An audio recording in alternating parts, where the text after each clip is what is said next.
of Bohemian Grove? A secretive organization of people that control the world? Well, what do you know? It exists, and many of its members are powerful world leaders and titans of industry. It appears to primarily exist as a place where the rich and powerful go to misbehave. That is, according to the Washington Post. Technically speaking, Bohemian Grove is a restricted 2,700-acre campground at 2601 Bohemian Avenue in Monte Rio, California, in the States, belonging to a private San Francisco-based gentlemen's club known as the Bohemian Club. In mid-July of every year, they host a more than 2-week encampment of some of the most prominent men in the world. Their all-male membership includes artists and musicians, as well as many prominent business leaders, government officials, former US presidents, senior media executives, people of power. You'll notice that I'm not saying any specific names right now, and that's because I don't feel like getting sued or disappearing. Thanks. Members can invite guests for either the Spring Jinx in June or the main July encampments, or they can schedule private day use events when things aren't being used for club-wide purposes, and that's when you're allowed to bring spouses, family, and friends. But if you're a gal or you're underage, gotta get out of there by 9 or 10 o'clock at night, because that's when things get fun, apparently. After 40 years of membership, that's when a guy earns the old guard status. Gives you reserved seating at the daily talks and other perks. Okay, I think there's a couple of names I can talk about without getting in trouble. Pray for me. Former US President Herbert Hoover was inducted into the Old Guard on March 4th of 1953, and the club motto is "Weaving spiders come not here," which implies that outside concerns and business deals are left outside. But a lot of business deals actually occur here. Important political and business deals have been developed, notably a Manhattan Project planning meeting that took there in September of 1942, subsequently leading to the atomic explosive device. Those attending this meeting?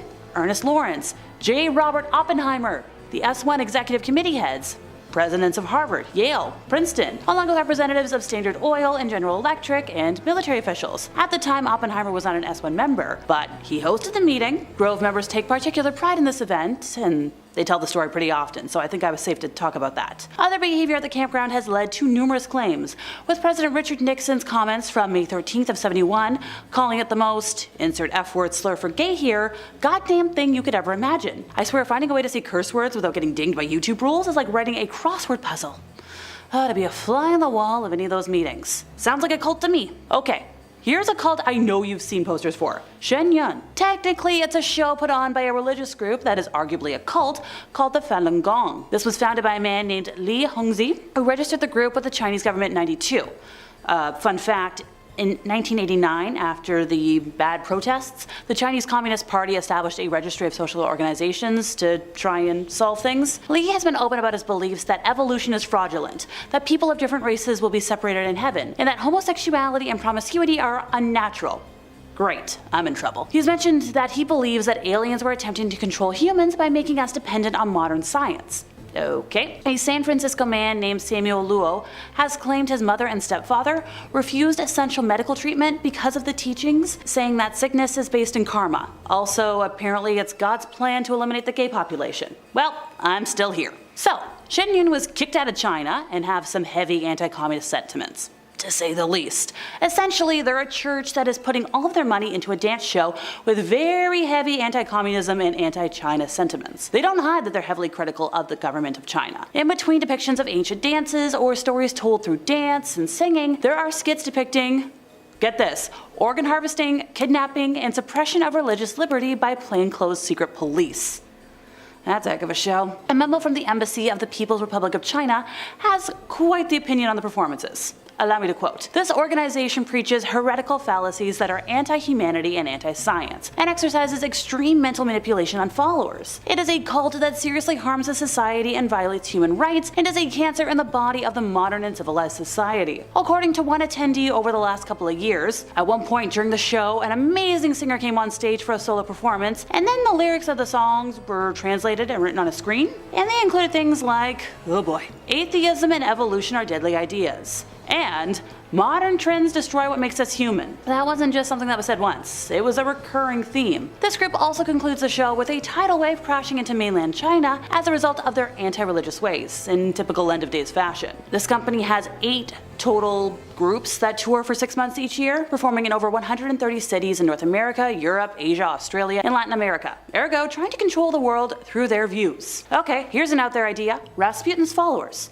Hear me out for a minute, would ya? Grigory Rasputin, the legendary Russian mystic and healer, developed a devoted following during his time in St. Petersburg, particularly into the early 20th century. While it might be a stretch to label it a cult in the traditional sense, he did attract a group of followers who revered him as a holy man with supernatural powers. His rise to prominence began when he arrived in St. Petersburg in the early 1900s, claiming to possess healing abilities and a direct connection to God. His charismatic personality and rumored ability to cure Alexei, the hemophiliac son of the Tsar Nicholas II and Empress Alexandra, gained him favor within the Russian imperial family, mostly Alexandria, but still, that was plenty for the time. His influence then extended beyond the royal court, as he attracted followers among the Russian nobility, clergy, and common people. A lot of folks believed that he possessed mystical powers, including the ability to predict the future and influence political decisions. Sounds like a cult taking over something to me. Some folks even credited him with supernatural abilities such as mind control and hypnotism. Once again, we're checking off all the boxes. Rasputin's followers formed a kind of informal cult around him,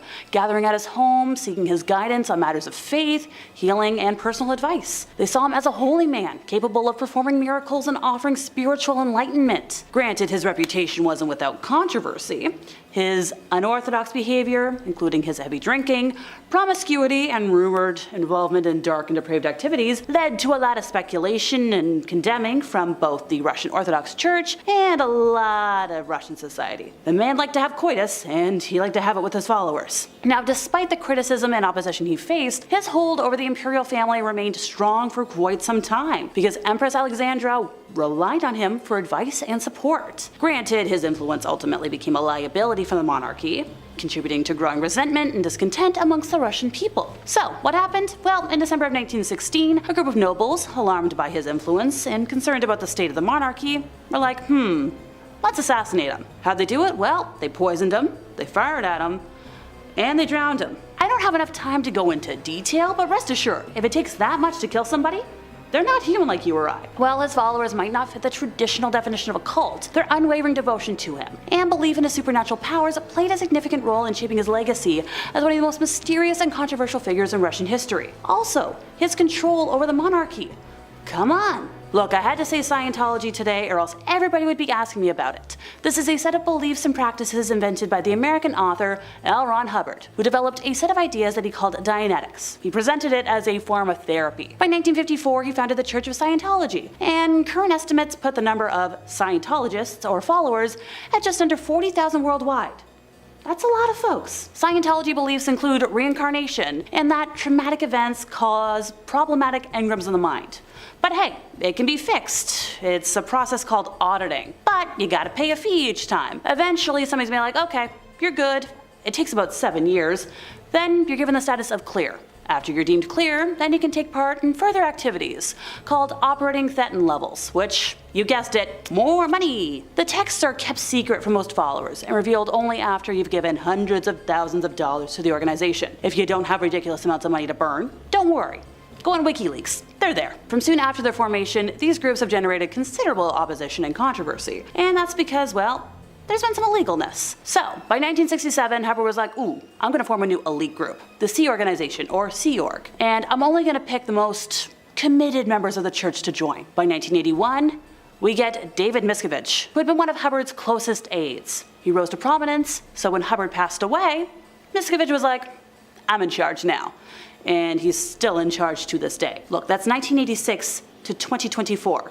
You do the math, it's been a minute. If you want to talk about the illegal stuff, well, in the 1970s, all of these followers engaged in a program of criminal infiltration of the US government, resulting in several executives of the organization being convicted and imprisoned for multiple offenses by a US federal court. Well, going back to the former leader, Hubbard, he was convicted in absentia of fraud by a French court in 1978 and sentenced to 4 years in prison. In 1992, a court in Canada convicted the Scientology organization in Toronto of spying on law enforcement and government agencies, and also criminal breach of trust. The Church of Scientology was convicted of fraud by a French court in 2009, a judgment which was upheld by the Supreme Court of Cessation in 2013. The Church of Scientology has been described by government inquiries, international parliamentary bodies, scholars, law lords, and numerous superior court judgments as both a dangerous cult and a manipulative profit-making business. I could talk about them for hours.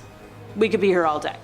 And just how awful they are. So let me know in the comments if you'd want that. How about we end today with a doozy that I think still controls a lot of people, but they don't know it. Nxivm. Founder Keith Rainier originally promoted this as a self-help organization. There was workshops, there was classes on empowerment. Heck yes, it had 18,000 followers at its peak. I think that was around 2017 when members came forward to expose the really bad practices of a secret society within the group. Women were recruited under the false pretense that they were joining a sisterhood, but it ended up being a coitus cult. There was a pyramid scheme. So Keith, who members would call Vanguard, he was at the top, followed by masters who recruited other women to join the secretive group. And at the bottom were the newest recruits, who were referred to as, well, the lowest of the low. A former member explained that in order to be admitted to the secret club, you gotta hand over some dirt, some nudie photos and other compromising documents that people could use to blackmail you with if you ever tell anybody about it. She was also told that another part of the initiation was getting a small tattoo. But when the day arrived, well, she got branded instead. No little tattoo, a brand. Where was it? Right above the pelvic area. Each woman was instructed to say, and I quote, "Master, please brand me, it would be an honor." Icky. So fast forward to 2020, Keith was tried in court when more than a dozen women came forward with statements regarding his psychological and other icky misdoings. He was convicted of many crimes, racketeering, bad videos. I could go on. He was sentenced to life in prison, but in a court filing, his lawyers wrote, yeah, he's not sorry for his choices. Look, if you're handing over that much blackmail, I'm pretty sure this cult still exists to this day, but people just don't want to come forward. I don't blame them, but known as the Superior Universal Alignment. Also known as, wait for it, Lineamiento Universal Superior, it was founded by Valentina de Andrade in 1981. She claimed to have received messages from extraterrestrials warning her of destruction. If, however, she shared their warnings with others, she and her followers would be saved. Similar to the Raelians, SUA believes that Jesus was actually an extraterrestrial messenger. They also believe that males born after 1981 are evil and that their lives should end as payment to the superior beings. In 1989, the Amazonian town of Altamira received a sudden increase in reports of missing boys. Not having clear clues about the disappearances, the authorities couldn't do anything about it. By 1993, the reports rose to 19 missing young folks with no trace or clue as to find them. By that time, the bodies of 5 of the missing were found dead with signs of torment and castration, and it was determined that these killings were connected to the medical guild because the castration seemed to be made by a medical expert. But other than that, nobody knew anything and there was no evidence. So the authorities opened an investigation and began to connect the dots between the killings and those who were missing. The bodies of the boys were identified as homeless ones who had worked in the streets, but most of the missing ones had been reported by their families. This fact unsettled and confused the detectives in charge of the investigation,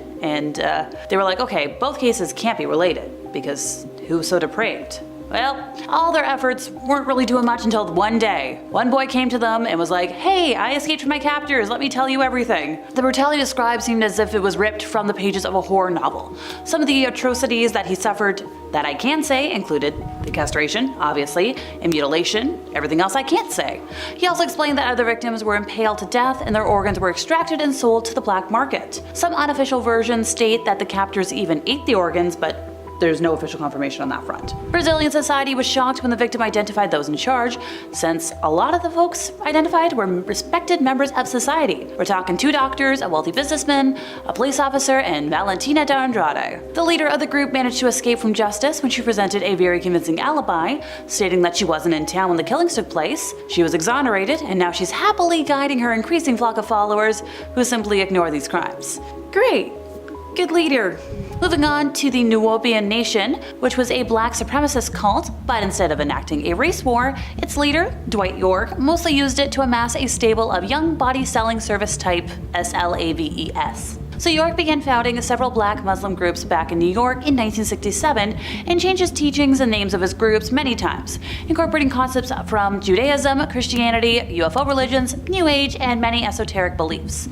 Essentially whatever pieces of other religions that fit his quote-unquote vision, he used, building quite the mosaic. In the late 1980s, he abandoned the black Muslim theology of his movement in favor of Kemetism and UFO religion. In 1991, he took his community to settle in upstate New York and then near to Eatontown, the county seat of Putnam County in Georgia. His followers built an ancient Egypt-themed compound called Tamaray and changed their name to the United Nuwaubian Nation of Moors. York published around 450 booklets under numerous pseudonyms, by the way. During the late 1990s, he styled himself a messiah founder prophet type of his own movement, sometimes claiming divine status or extraterrestrial origin when appearing on his Savior's Day celebrations at Damare. Are you still following me? Swell, because we're far from done. By the year 2000, the United Nuwaubian Nation of Moors had around 500 followers. Granted, they did draw thousands of visitors for Savior's Day ceremonies. Now, the followers kind of declined steeply after York was convicted of numerous counts of bad touching young people, racketeering, and financial reporting violations, and sentenced to 135 years in federal prison in April of 2004. The compound was sold under government forfeiture and demolished, and the Southern Poverty Law Center officially designated this group as a hate group. The group has taken numerous names, though, throughout its history, including, let's see if I can get this right, Ansaru Allah Community, Holy Tabernacle Ministries, Yamasee Native American Moors of the Creek Nation, which was also used in Georgia when York claimed indigenous ancestry via Egyptian migration and intermarriage with the ancient Olmec, and we've already talked about Nuwaubian Nation of Moors. By the way, York is still in prison for, bad things, but his followers have continued popping up over the years, mostly after they do crimes. Great. As of 2010, some factions of the subculture in the United States appeared to continue to support York, portraying his conviction as a conspiracy by the white power structure. Malik Zulu Shabazz, chairman of the new Black Panther Party and York's lawyer, described him as a great leader of our people and a victim of an open conspiracy by our enemy. So, make of that what you will.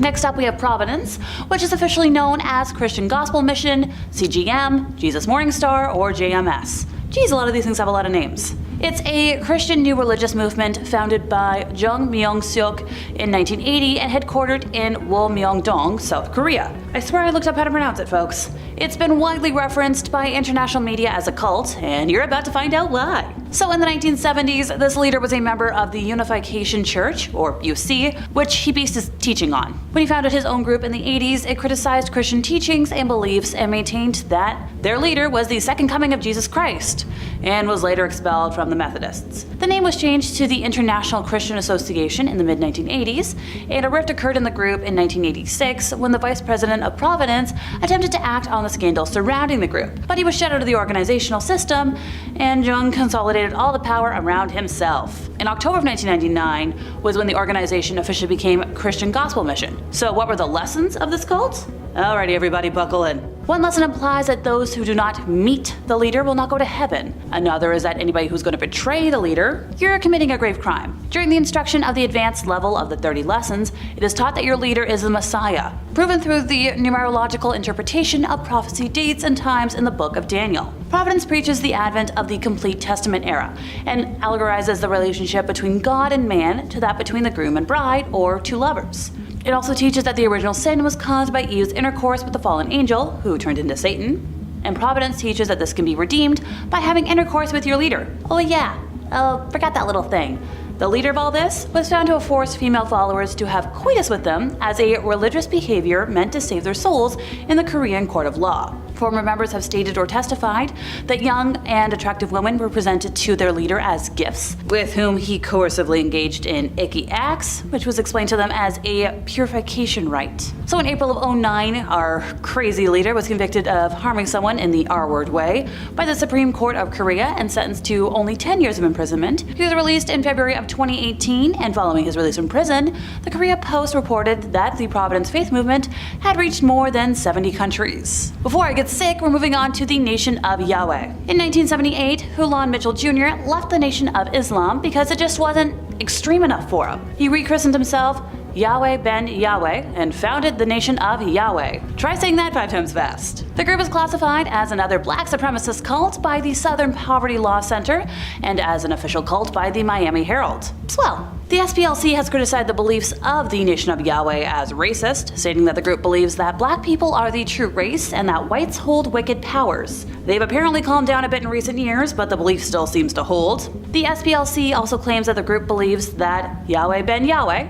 had a mission to vanquish whites, and that it held views similar to those of the Christian identity movement, which believes that Aryans are the true bad guys and non-whites are devils. It got to the point where Yahweh proved so popular that he got his own day in Miami, But then he started commanding his followers to kill for him, went to prison for conspiracy to commit killings, and died shortly after his release. He still has a handful of followers in Miami though, although their activity seems to be mostly limited to like, Yahweh's the best, and posting memes about bad things and homophobic scourges on their Facebook page. The group is reportedly spread throughout the US and no longer concentrated in one location. More recently, the group appeared in the news back in 2012 after Michael the Black Man, real name Maurice Woodside, a member of the group who is now a conservative activist, was invited to speak at a rally for Rick Santorum's presidential campaign, during which he said that Democrats were similar to Yahtzees. Woodside has since become a vocal supporter of Donald Trump, but continues to defend Yahweh ben Yahweh and the nation's beliefs. Alrighty everybody, we're going to end today with the 12 tribes, formerly known as the Vine Christian Community Church, the Northeast Kingdom Community Church,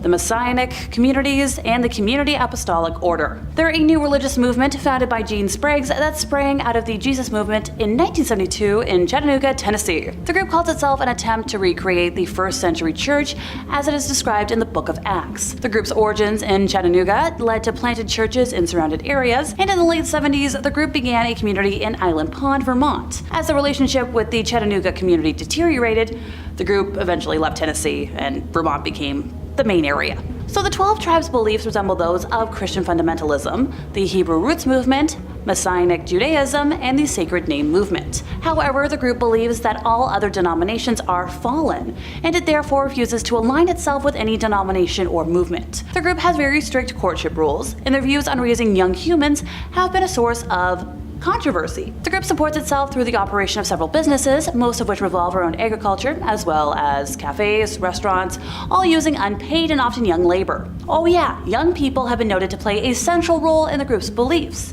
especially the sons. The 12 tribes believe that it is the parents' responsibility to properly enforce a consequence for sin, so as to allow young people to maintain the state of a clean conscience. So over time, future generations will be better equipped to deal with or overcome the faults of their predecessors. This will apparently enable future generations of the group to hopefully be the 144,000 of Revelation 7. If it wasn't already obvious, folks here are homeschooled, and within the group, young people are apprenticed to elders by the age of to be trained in crafts and specialized labor. The group acknowledges using corporal punishment with a reed-like rod, like a balloon stick, across the rear end, and many former members say punishments can include severe repetitions to the point of fluid release or collapse, and are often repeated daily. The group has obviously ignited controversy and garnered unfavorable attention regarding their practices and accusations of harm. They've been criticized for their beliefs and practices, including for their supremacist views towards Black and Jewish people outside of their membership. The group's teachings have been characterized as racist, misogynistic, and homophobic. And ex-members report excessive corporal punishment, failure to stop harm, and exploitation of followers for labor. Some governments and advocacy groups have labeled the group a cult, and well,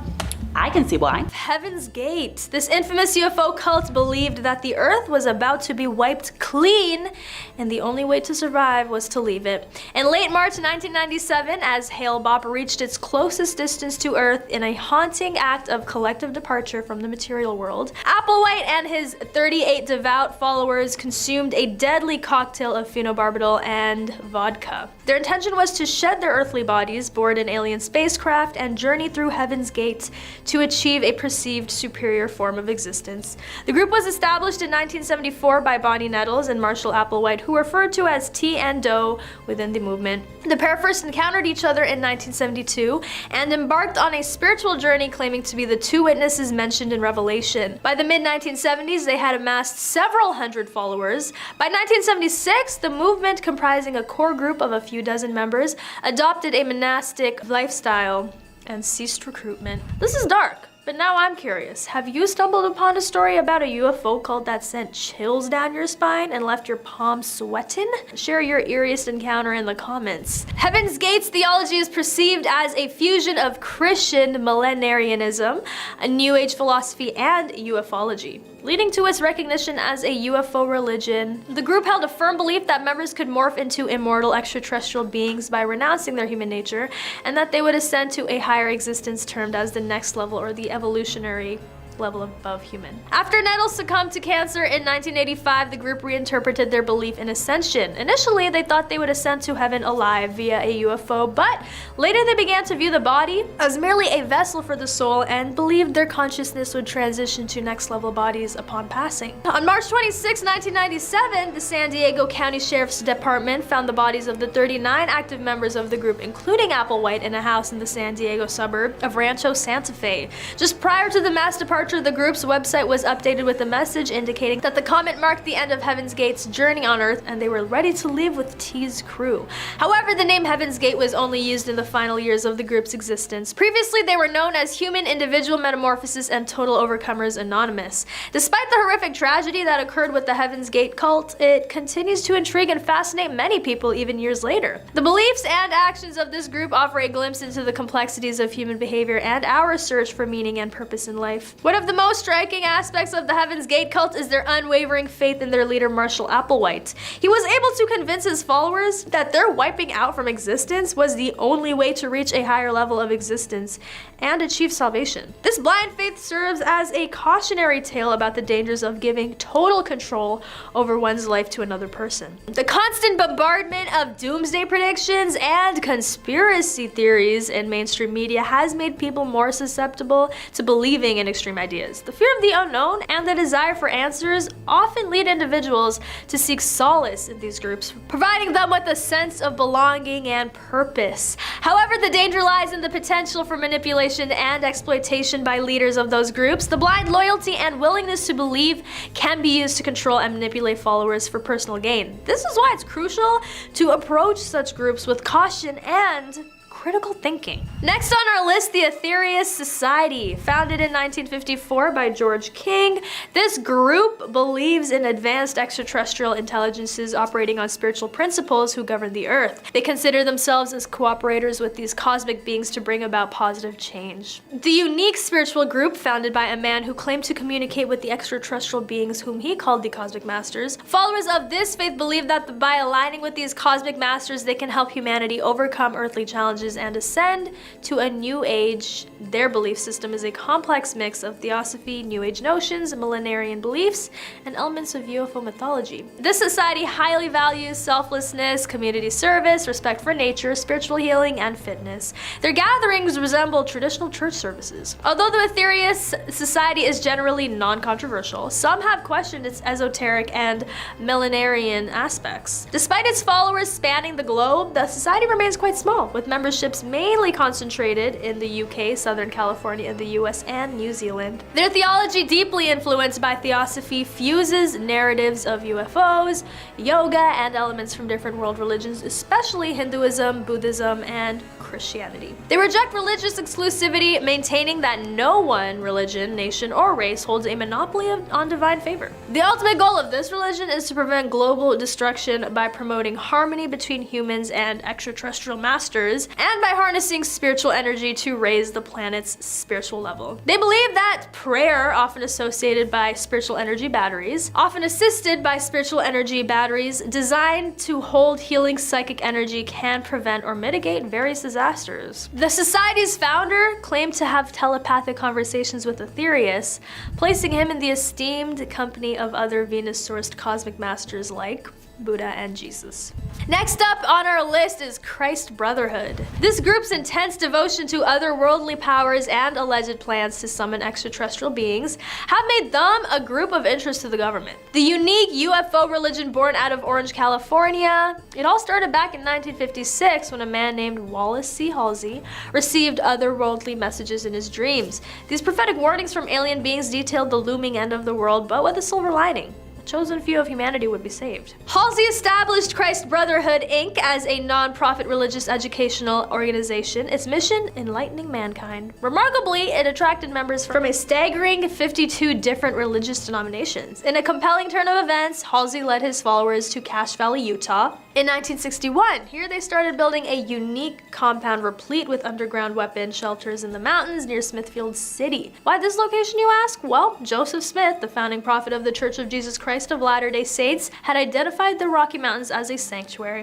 But in 1963, the coherence of the Brotherhood was tested when Halsey mysteriously disappeared during a flight from Utah to Nevada. Despite exhaustive searches and even attempts to call upon extraterrestrial assistance, it took 13 years for a lost deer hunter to inadvertently discover the plane wreckage and the remains of Halsey and pilot Harry Cleveland Ross Jr. In memory of Halsey, his teachings to the Brotherhood were compiled into a volume published in 1965, Cosmic End Time Secrets. This book encapsulates the prophetic messages from alien life forms to Halsey, but this was not the end of the Christ Brotherhood. In fact, it continued to attract followers, with more than 100 members in 1979 and a peak of around 500 in the early 1980s. The teachings of the Christ Brotherhood continue to fascinate people even today, with many still searching for answers about their beliefs and practices. One notable aspect of the Brotherhood is their strong belief in the existence of extraterrestrial beings and their role in humanity's future. They also have a unique interpretation of the Bible, incorporating elements of ufology and ancient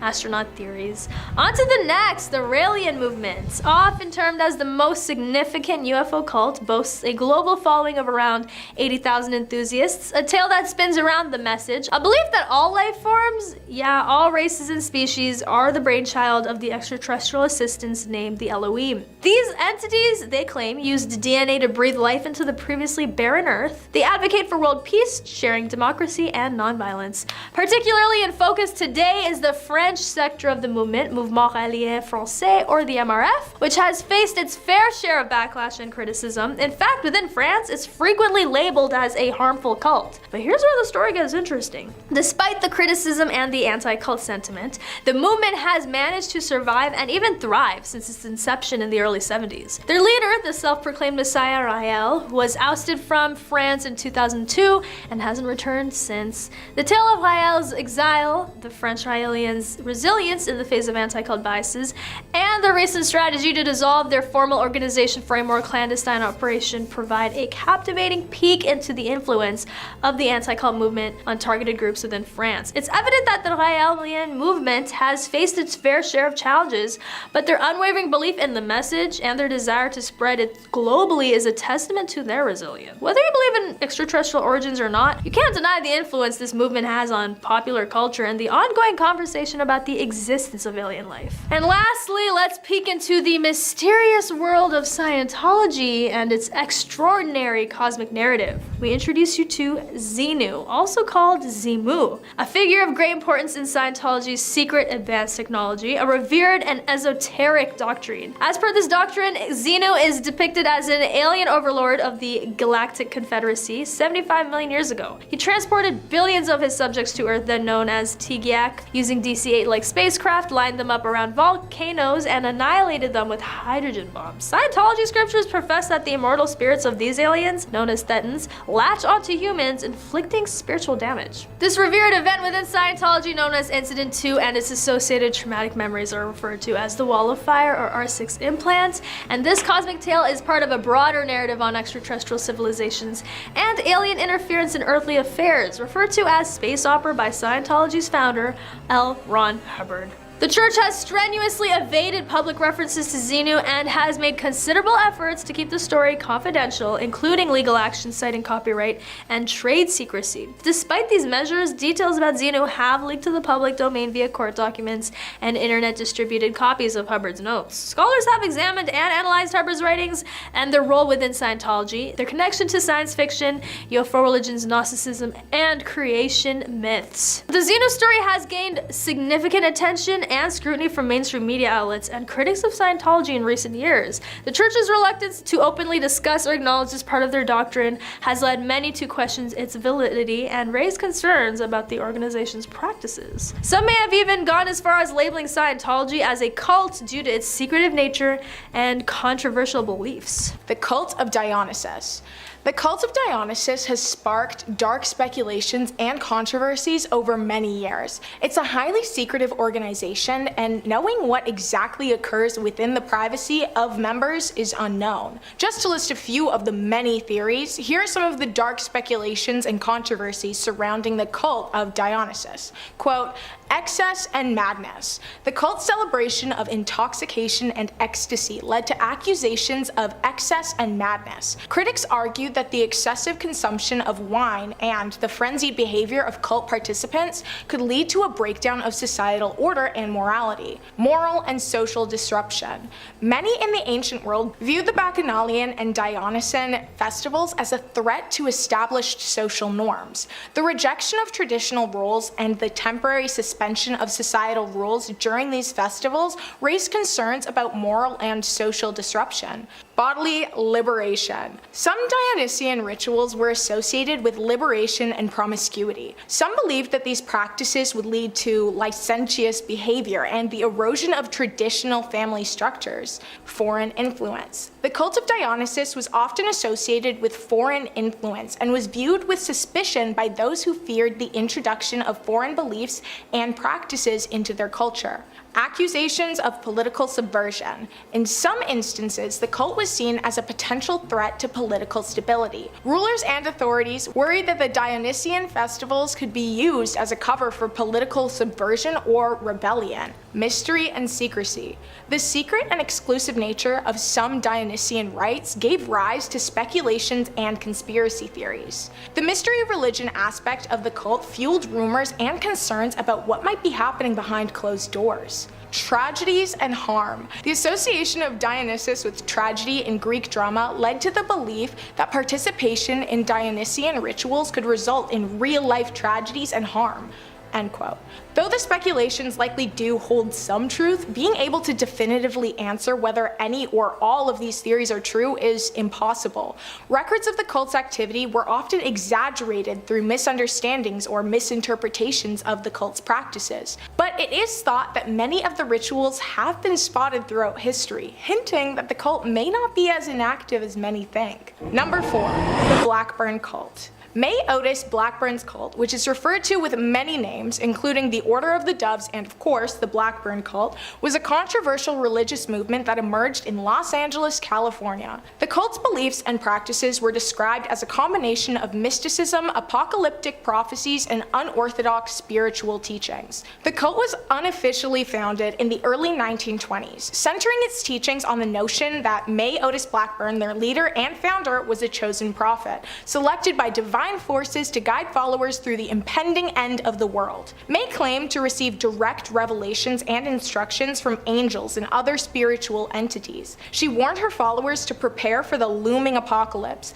leading them into believing that only they would be saved from the cataclysmic events she spoke of. The beliefs also included select sections of witchcraft and mysticism, which actually led to legal troubles for May Otis Blackburn and her followers. In 1929, she, along with her son Raymond, faced a high-profile trial in which they were accused of practicing witchcraft and defrauding their followers. The trial received significant media attention and portrayed the cult as a group of radicals who manipulated their members for personal gain. May Otis Blackburn was a writer also. She produced numerous books and pamphlets to spread her religious doctrines and apocalyptic visions. These writings played a crucial role in spreading her teachings and attracting new converts to the Order of the Doves. Despite the cult's strange practices and legal challenges, it managed to gather a following during its existence. However, the relentless scrutiny from the law surrounding a certain body found under a house frequented by the cult and disturbed opinions from the public ultimately led to its disbandment. May Otis Blackburn's life took a quieter turn after the cult's dissolution, and she passed away in 1951. But to this day, it's not known certainly whether there are still practicing members, whether it be people who grew up in the cult or those whose parents raised them under the set of beliefs. Number 3. Order of Nine Angels. The Order of Nine Angels, or the ONA, is one of the most mysterious and highly controversial groups in the world of modern Satanism Satanism and the occult. The ONA was founded in the UK in the 1960s, promoting extreme and often dangerous forms of Satanism. Its core beliefs and practices are complex and unconventional, which has led to bouts of intense debate and controversy from Satanists and non-practicing communities alike. The heart of their philosophy is the concept of the sinister tradition, which is a radical, committed path that encourages members to challenge societal norms and embrace chaos and darkness. They view Satan as a symbol of rebellion against the established order, advocating for personal transformation through dark and sometimes harmful experiences. One of the most notorious aspects of the ONA is its advocacy for culling, a term they use to describe acts of harm and even Homo sapien sacrifice. Some of the ONS's writings are extremely dark and grossly disturbing, further demonstrating their deeply antisocial and extremist perspective. While they remain a highly secretive, tight-knit, and controversial group, their writings and philosophy have managed to spread widely and even found their way into other areas of the occult, impacting various forms of alternative spirituality. The Order of the Nine Angels remains a fringe and extremist organization to this day. Their beliefs and practices are widely criticized and condemned for their proud and loud promotion of harm and extremism. As with any belief system, it's important to approach their beliefs with caution and to be aware of the potential harm and danger it can pose, especially if it's taken to the extreme. Number 2, Sachiko Eto. The bizarre and disturbing saga of Sachiko Eto, the woman who would come to be known as the Drumstick Killer, began in 1990. It all started when her husband suffered a back injury, which not only incapacitated him, but also led him down a very dark path of drinking and gambling, which ended up pushing the couple into very deep debt, which eventually forced them to sell their home and move to a different town. In their new town, they became involved with a religious group, which was deeply involved in spiritual faith healing. But their involvement didn't last long because they used the organization's name without permission and were expelled. This led to Eto's husband experiencing a mental breakdown and disappearing without a trace in 1992. With her husband gone, the descent into her heinous actions began. She moved approximately 100 miles north of Tokyo and started performing spiritual healings. Eto proclaimed that she was a healer and a psychic, gradually making increasingly grandiose claims. She eventually declared herself a god who possessed the power to drive demons out of people. These statements quickly attracted a large following of devotees who flocked to her for services. Eto's cult grew quickly, with over a dozen believers and their family members living in her home and participating in rituals. Her rituals, involving drumstick beatings meant to end the dirty body and purify the soul, quickly escalated in aggression. She accused some of her followers of being possessed by a bad fox and had them beaten until they were hardly alive. In June of 1995, less than 3 years after Eto moved, one of Eto's followers was hospitalized with severe injuries from a ritual. This follower also reported that her husband had abruptly disappeared after visiting Eto's house. This raised suspicions and led the police to search the premises, where they uncovered a truly horrific scene. 6 decomposing bodies, 2 men and 4 women, were discovered, some mummified and wrapped in futons. All of their lives were ended due to the harm inflicted during Eto's rituals. Eto, her daughter, and a man named Yutaka Nemoto and another follower were arrested and charged with the deaths. Eto's survivor, who had reported the cult, was also arrested. Eto initially claimed that the deaths were unintentional and were simply a part of a religious exorcism. The trial resulted in Eto receiving a life-ending sentence, while her accomplices received prison sentences ranging from 18 years to life. On September 27, 2012, at the age of 65, Eto was hanged after several unsuccessful appeals, hopefully ending the belief system that she created, but no one's quite sure. Number 1. Temple of the Black Light. The Temple of the Black Light, which can also be referred to as the Misanthropic Luciferian Order, MLO, which is what I will be calling it because it's the shortest name. The MLO is a group associated with left-hand path spirituality and philosophy. MLO was founded in Sweden in the early 1990s, and it has gained popularity in cult theorists for its unique approach to Satanism and the left-hand path. The central notion of the MLO is the self-created worship that they call Chaos Gnostic Satanism. What sets them apart from many other satanic groups, MLO's beliefs are rooted in a drastic form of nihilism and a deep desire to embrace chaos, darkness, and spiritual rebellion. Honestly, real. They believe in an intangible force called chaos, which they see as a destructive, creative, and transformative entity that has great power and aims to oppose the order and constraints of the universe. MLO's members revere Lucifer as a symbol of enlightenment, liberation, and defiance against traditional religious and societal norms. However, their interpretation of Lucifer is much different from popular depictions of him. To them, Lucifer represents a dark and chaotic force that opposes established religion and the moral codes of society. The MLO is known for its extreme and often controversial writings, which explore the esoteric beliefs of the religion in depth. Their texts often feature highly complex and cryptic symbolism, which is intended to be understood by those who are deeply committed to the group's philosophy and not for those outside. I mean, that's a good way to reject skeptics. Like, if skeptics were like, dude, this text doesn't make any sense, the members could just say, yeah, well, duh, you wouldn't get it. You can't sit with us. The Temple of the Black Light is considered a highly controversial group within the broader satanic community as well. They are criticized for their extremist and nihilistic views, as their beliefs are not an accurate representation of traditional satanic traditions and beliefs, which normally encompass a wide spectrum of beliefs and practices. The Temple of the Black Light actually remains a small and secretive group that's still active to this day. Kaali Meteor. Thousands of years ago, a meteor hit Estonia with the force of a Hiroshima bomb. The meteor fragmented, creating 9 craters, which are now called the Kaali Crater Field. One of these craters was over 100 meters and became a site of holy worship for some of the locals. Surrounding the water-filled crater is a large stone wall from the late Bronze Age, and the wall is stronger than any of the other similar structures in the surrounding area that were made at the time, hinting to scientists and historians the importance of the building. A large, concentrated amount of animal remains were found at the Kaali crater and led anthropologists to believe that they were used as ritualistic sacrifices.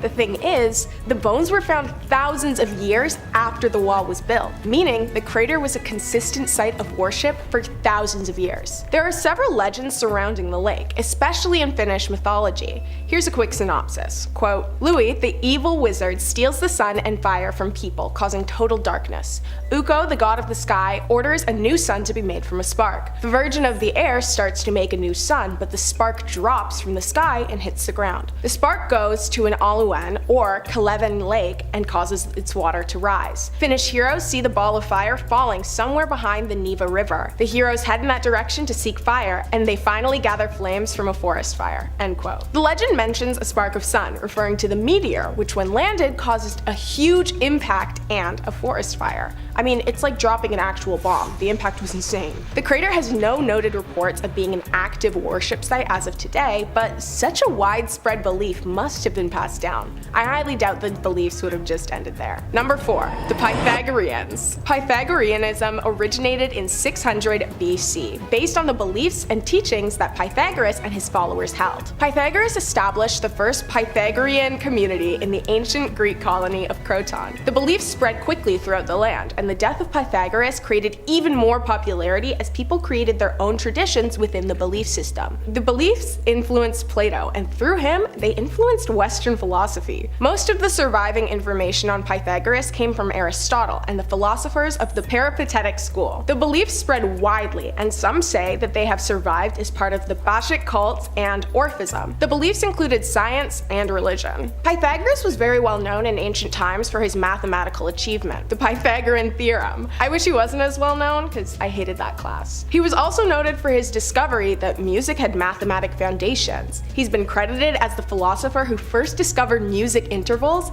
and is said to have invented the monochord. As I said, a lot of the information we now have on Pythagoras came from Aristotle and the Peripatetic school. The 5th century BCE information do not have any elements of supernatural entities, but by 4th century BCE, legends and fables were introduced into the belief system. Pythagoras founded the first community in Croton during 5th century BCE. He described it as a secret society, and he also gained political influence. The military and economy in Croton soon became very strong. In the early years, the Pythagorean sects were closed societies, where new members were chosen by existing ones, based on intelligence and discipline. Then they went under a 5-year initiation period where they would listen to teachings in complete silence. Then they would complete a test, and if they passed, they would be welcomed to the inner circle. But they were able to leave whenever they wanted. Soon, it became customary for family members to become Pythagoreans, humans, as it developed into a philosophical tradition that influenced everyday life and swore members to secrecy. Within his teachings, Pythagoras emphasized moderation, vegetarianism, respect for elders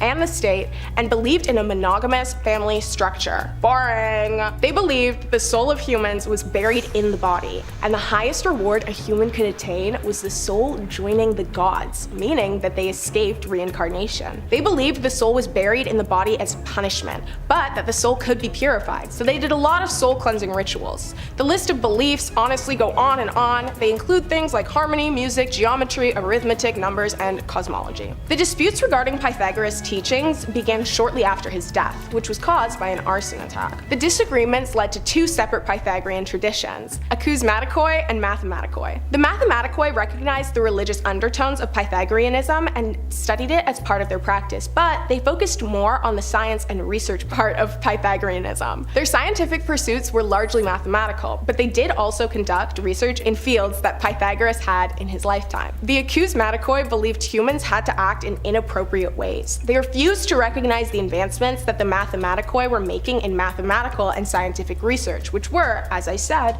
in line with Pythagoras' beliefs. They also challenged his original teachings, including harmony, justice, ritual purity, and morals. The tension between the two groups only grew as their individual beliefs grew further and further apart over the years. Number 3. The snake cult of Glycon. Glycon was an ancient snake god who had a large and influential cult in the Roman Empire during the 2nd century. The cult is thought to have originated in Macedonia, where other snake cults, much like Glycon, had existed for centuries. Macedonians believed snakes had magical powers in fertility. Initially, the cult did not worship the spirit of the snake or an abstract idea of a godly snake. Instead, they worshipped an actual, physically tangible snake that resembled the god. The creator of this cult, Alexander, foretold that there would be a reincarnation of Asclepius. It's said that Alexander procured an egg, and when the people gathered to see it hatch, Alexander cut the goose egg open and revealed the prophetic snake god inside. The small snake grew to the size of a man, with the features of a human on its face, including long blonde hair. Some say that the figure depicted at this stage was actually just a puppet, or a trained snake with a puppet head. Creepy. The focus of worship in the cult was fertility. Barren women would bring offerings to Glycon in the hopes of becoming pregnant. By 160 AD, the cult's teachings and methods began to spread. An inscription from that era reads, "Glycon, protect us from the plague cold." The same year, the government of Asia declared that he was the protector of Glycon's oracle. The governor also married Alexander's daughter. Many sought prophecies from Alexander, yearning to learn of what their future holds and even how they might perish. The cult's beliefs were spread through lower social classes, and over time, even high-class citizens and officials were die-hard believers of Glycon's healing, and of the prophecies Alexander told. The support and belief of the emperors, paired with the healing powers of serpents throughout history, lured many people into the cult. There was no shortage of converts and believers. Roman coins were even made in honor of Glycon, which likely happened way after Alexander's lifetime. For at least 100 years after Alexander's passing, a new Glycon cult formed and began to spread their influence. Statues and other archaeological finds have been located in Tomi, now known as Constata, displaying just how present the cult was throughout history in the large city. The Glycon cult is still referred to this day. The statue that was found in Constata, Romania is on display at the Constata History and Archaeology Museum. The statue is even commemorated on a postage stamp from 1974 and on a 10,000 lei banknote from 1994. And to this day, people declare themselves as devotees of Glycon. Talk about a long-lasting influence. Number 2, the Eleusinian Mysteries. The Eleusinian Mysteries were initiations that were held every year for the cult of Demeter and Persephone. They took place at the Pan-Hellenic sanctuary of Ulysses in ancient Greece. They're considered the most famous of the secret ancient Greek religious sites. Their basis was an old agrarian cult, and there's evidence that they were derived from the religious practices of the Mycenaean period. The mysteries referred to Hades' abduction of Demeter's daughter, Persephone, and was told in 3 phases: descent, search, and ascent. Originally, the cult of Demeter was private, hidden under the Telesterion. Some of the practices are seemingly influenced by other religious practices, specifically those from the Mycenaean period. The group would hold a feast.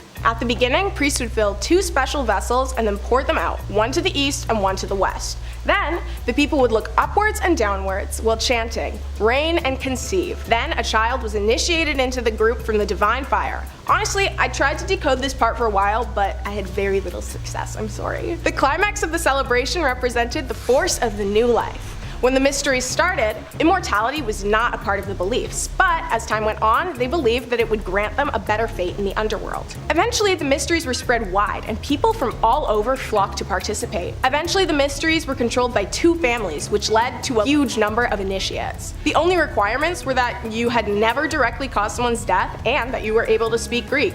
Men, women, and slaves were all welcome. The mysteries came to an end around 170 AD, after it was ransacked by the Samaritans. Eventually, the building decayed and the religion died down, but it is still referred to often in art and literature, and many interesting theories regarding present-day mysteries have been mentioned. Number 1.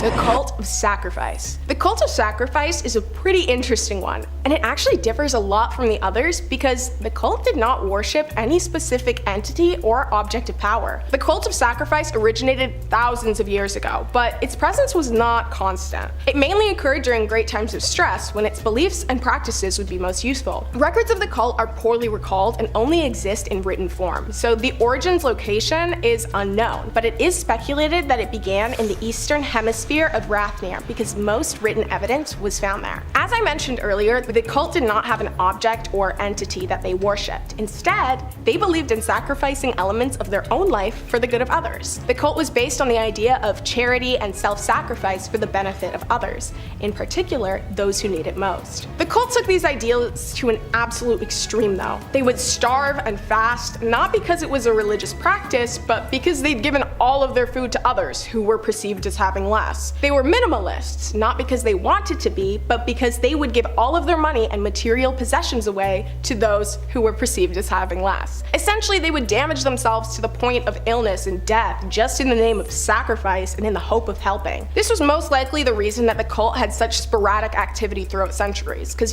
they were pretty extreme and a lot of people didn't survive. To join the cult, the only thing necessary was the blessing of an existing cult member, like any cult member. So yeah, it was able to spread through small communities pretty quickly. I'm kind of stuck on how strange the towns that this cult was prominent in probably looked. Like, I'm imagining people sleeping on the streets, freezing, overheating, and starving, while there's just like a massive hoard of food that they've placed in the town center for the less fortunate. But no one will touch the food, and all of their houses are empty because they're the only ones living there. Crazy. The cult is essentially extinct because mostly everyone who is a member ended up dying from their loyal devotion. However, the cult came to its official end on August 8, 2021, when the last member died. The cult officially died because, if you remember, the only way to join the cult is to be blessed by an existing member. So, the faith is officially extinguished. I mean, their ideology is good, but extremism is never good. Middle ground, that's the sweet spot. Scientology is a set of beliefs and practices invented by the American author L. Ron Hubbard, who developed a series of ideas that he called Dianetics, which he represented as a form of therapy. Okay, yeah, that's great therapy. An organization that he established in 1950 to promote it went bankrupt, and he lost the rights to his book in 1952. He then recharacterized his ideas as a religion for tax purposes and renamed them Scientology. By 1954, he had regained the rights to Dianetics and founded the Church of Scientology, which remains the largest organization promoting Scientology today. There are practitioners independent of the church in what is called the Free Zone, and estimates put the number of Scientologists at just under 40,000 people worldwide. So, not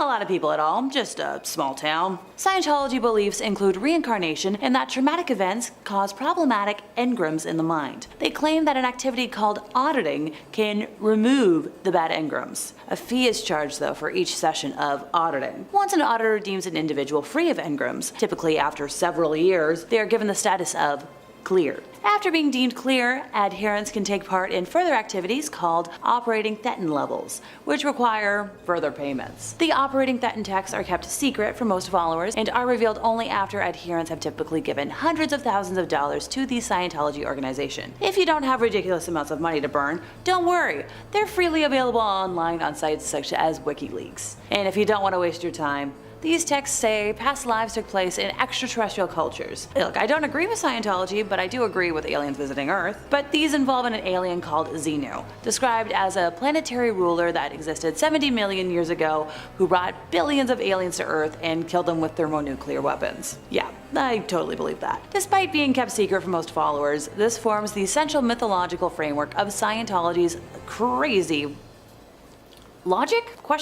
From soon after their formation, these groups have generated considerable opposition and controversy, in several instances because of their illegal activities. In 1967, Hubbard established a new elite group, the Sea Organization or Sea Org, the membership of which was drawn from the most committed members of the church. By 1981, the 21-year-old David Miscavige, who had been one of his closest aides in the Sea Org, rose to prominence. Hubbard died at his ranch in Creston, California on January 24th of 1986, and Miscavige succeeded Hubbard as the head of the church, a position he holds till this day. If you really want a mystery to solve, try and find David's wife. In 2013, actress Leah Remini, a former Scientologist and vocal critic of the organization, filed a missing persons report with the Los Angeles Police Department concerned about her disappearance. The LAPD allegedly contacted Shelley and closed the case within hours. Despite assurances from Church of Scientology spokespeople that Shelley Miscavige is alive and well, many continue to express skepticism. In 2022, after hearing about an investigation into now retired LAPD Captain Corey Palka about alerting others of confidential police investigations, Remini revealed photographs of Palka accepting a $20,000 check from Scientology for LAPD charities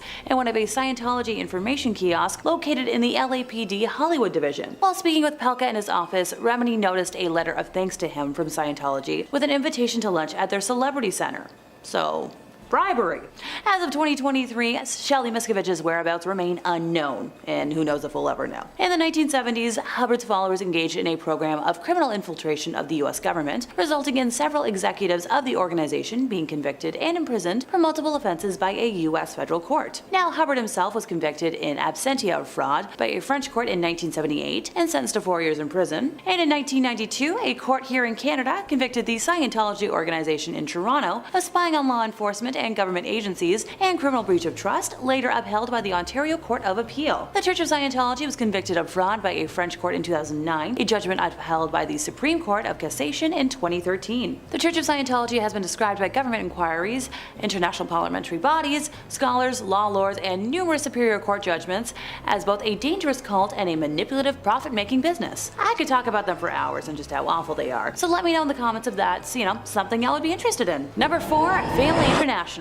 Initially called Teens for Christ, Children of God, or COG, it was founded in 1968 by rogue preacher David Berg in Huntington Beach, California. Attracting young runaways and hippies, David preached a kind of worship that combined the ways of Jesus Christ with the free love movement of the 1960s. Group living, zealous converting, and isolated communes were all pillars of this church. Members, who amounted to around 15,000 people across the world at its peak, didn't go to work or go to school. And they also didn't believe in the nuclear family, so younglings were grouped together and lived separately from their parents. In the late 1970s, COG became notorious for the sexual practices that one of the founder's own daughters later described as religious sexual coercion. David coined the term flirty fishing, which was a sexual practice in which women would allegedly have sex with men to bring them into the cult. And if that wasn't scummy enough, he also promoted and encouraged the sexualization of younglings within the COG community. As David manipulated the COG family with his sadistic practices, members started leaving the community, including the families of actors Joaquin Phoenix and Rose McGowan, who both grew up in the communes. Former COG members began coming forward in the early 1990s, describing an environment that permitted and encouraged the physical and sexual taking advantage of younglings. Ricky Dupuis appeared on a talk show in 1993 and revealed that he'd been ordered by the group to forcibly fornicate with someone barely in the double digits of age. Ricky later took his own life, sadly, like many other members of the group, including the founder's son, Ricky Rodriguez, who was sexually taken advantage of throughout his life by his father and the group. Although David died in 1994 while under FBI investigation, the cult continues to exist and now goes by the name Family International, although the group claims that the horrific practices are a thing of the past. Why do I not believe them? Number 3, the Fundamentalist Church of Jesus Christ of Latter-day Saints, known as FLDS for short. Time to focus on the fundamentalist sects that split off when the core religion opted to renounce the practice of polygamy. Technically speaking, polygamy is the practice or custom of having more than one wife or husband at the same time. And while I'm not judging multiple partners or open relationships when they're consensual or of age, there's a lot of ick to unpack here. It is estimated that 6,000 to 10,000 members reside within the congregate sister sites of Hilldale, Utah, Colorado City, Arizona, El Dorado, Texas, West Cliff, Colorado, Mancos, Colorado, Creston and Bountiful, British Columbia, and Pringle, South Dakota. Those who wished to continue the practice remained Mormon, but on their own terms. Polygamy remains, illegal, and in 1953, an entire FLDS community was arrested in Short Creek, Arizona, otherwise known as modern-day Colorado City, and most had their little ones taken from them for safety. A compound in Texas was raided in 2008 after Child Protective Services was made aware of allegations of poor living situations. Over 400 younglings were taken from the compound and placed in CPS custody. So I remember hearing about the raid while watching the Oprah Winfrey Show with my mom, of all things. If my brain serves me right, it was about 10 months after the raid when all of the younglings were returned to the Yearning for Zion Ranch, and it was such huge news that she was being granted access to this top secret compound. Leader of the FLDS, Warren Jeffs, remains in his position,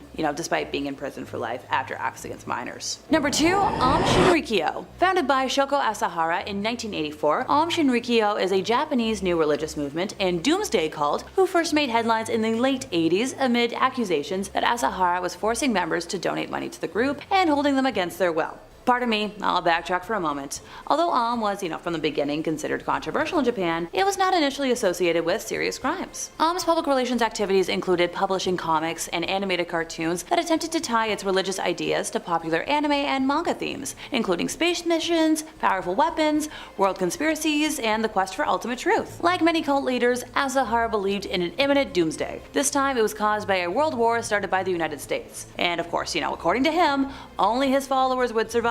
In 1991, Aum began using wiretapping to get NTT uniforms and equipment and created a manual for wiretapping. In July of 1993, cult members sprayed large amounts of liquid containing Bacillus anthracis spores from a cooling tower on the roof of Aum Shinrikyo's Tokyo headquarters. However, their plan to cause an anthrax epidemic failed. The attack resulted in a large number of complaints about bad odors, but no infections. Thank goodness. But by the end of 1993, the cult started secretly manufacturing the nerve agent sarin and later VX. Aum tested its sarin on sheep at Banjawarn Station, a remote pastoral property in Western Australia, killing 29 sheep. So both sarin and VX were then used in several assassinations and attempts between 1994 to 95. In 1995, the group executed a sarin gas attack in the Tokyo subway, which caused the deaths of 12 people and injured 50 more. The group says that those who carried out attacks did so secretly, without being known to other executives and ordinary believers. After that attack, Japanese authorities learned that the group had also been responsible for the death of lawyer Tsutsumi Sakamoto,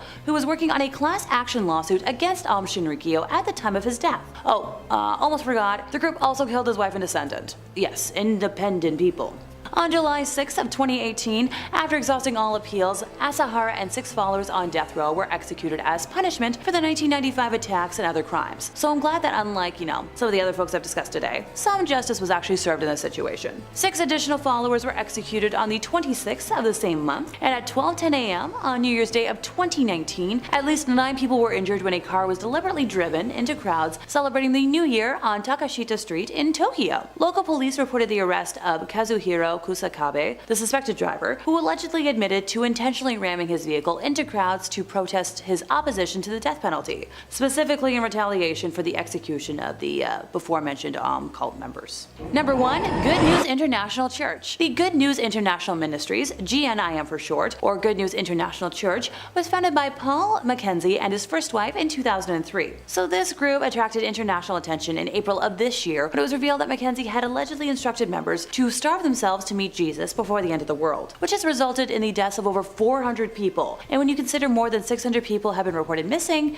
it's just a yikes situation. About 65 rescued followers were charged with attempted self-ending of life after they refused to eat during their stay at a rescue center. The doomsday cult is adamantly anti-Western, and with amenities such as healthcare, education, and sports being dismissed as evils of Western life, and with Mackenzie condemning the United States, the United Nations, and the Catholic Church as tools of Satan. Look, I'm all for condemning the Catholic Church, but calling it a tool of Satan feels like an oxymoron. The group devotes much of its teachings to the end times, ergo they've been dubbed a doomsday cult, the definition of which is a cult that believes in apocalypticism and millenniarism.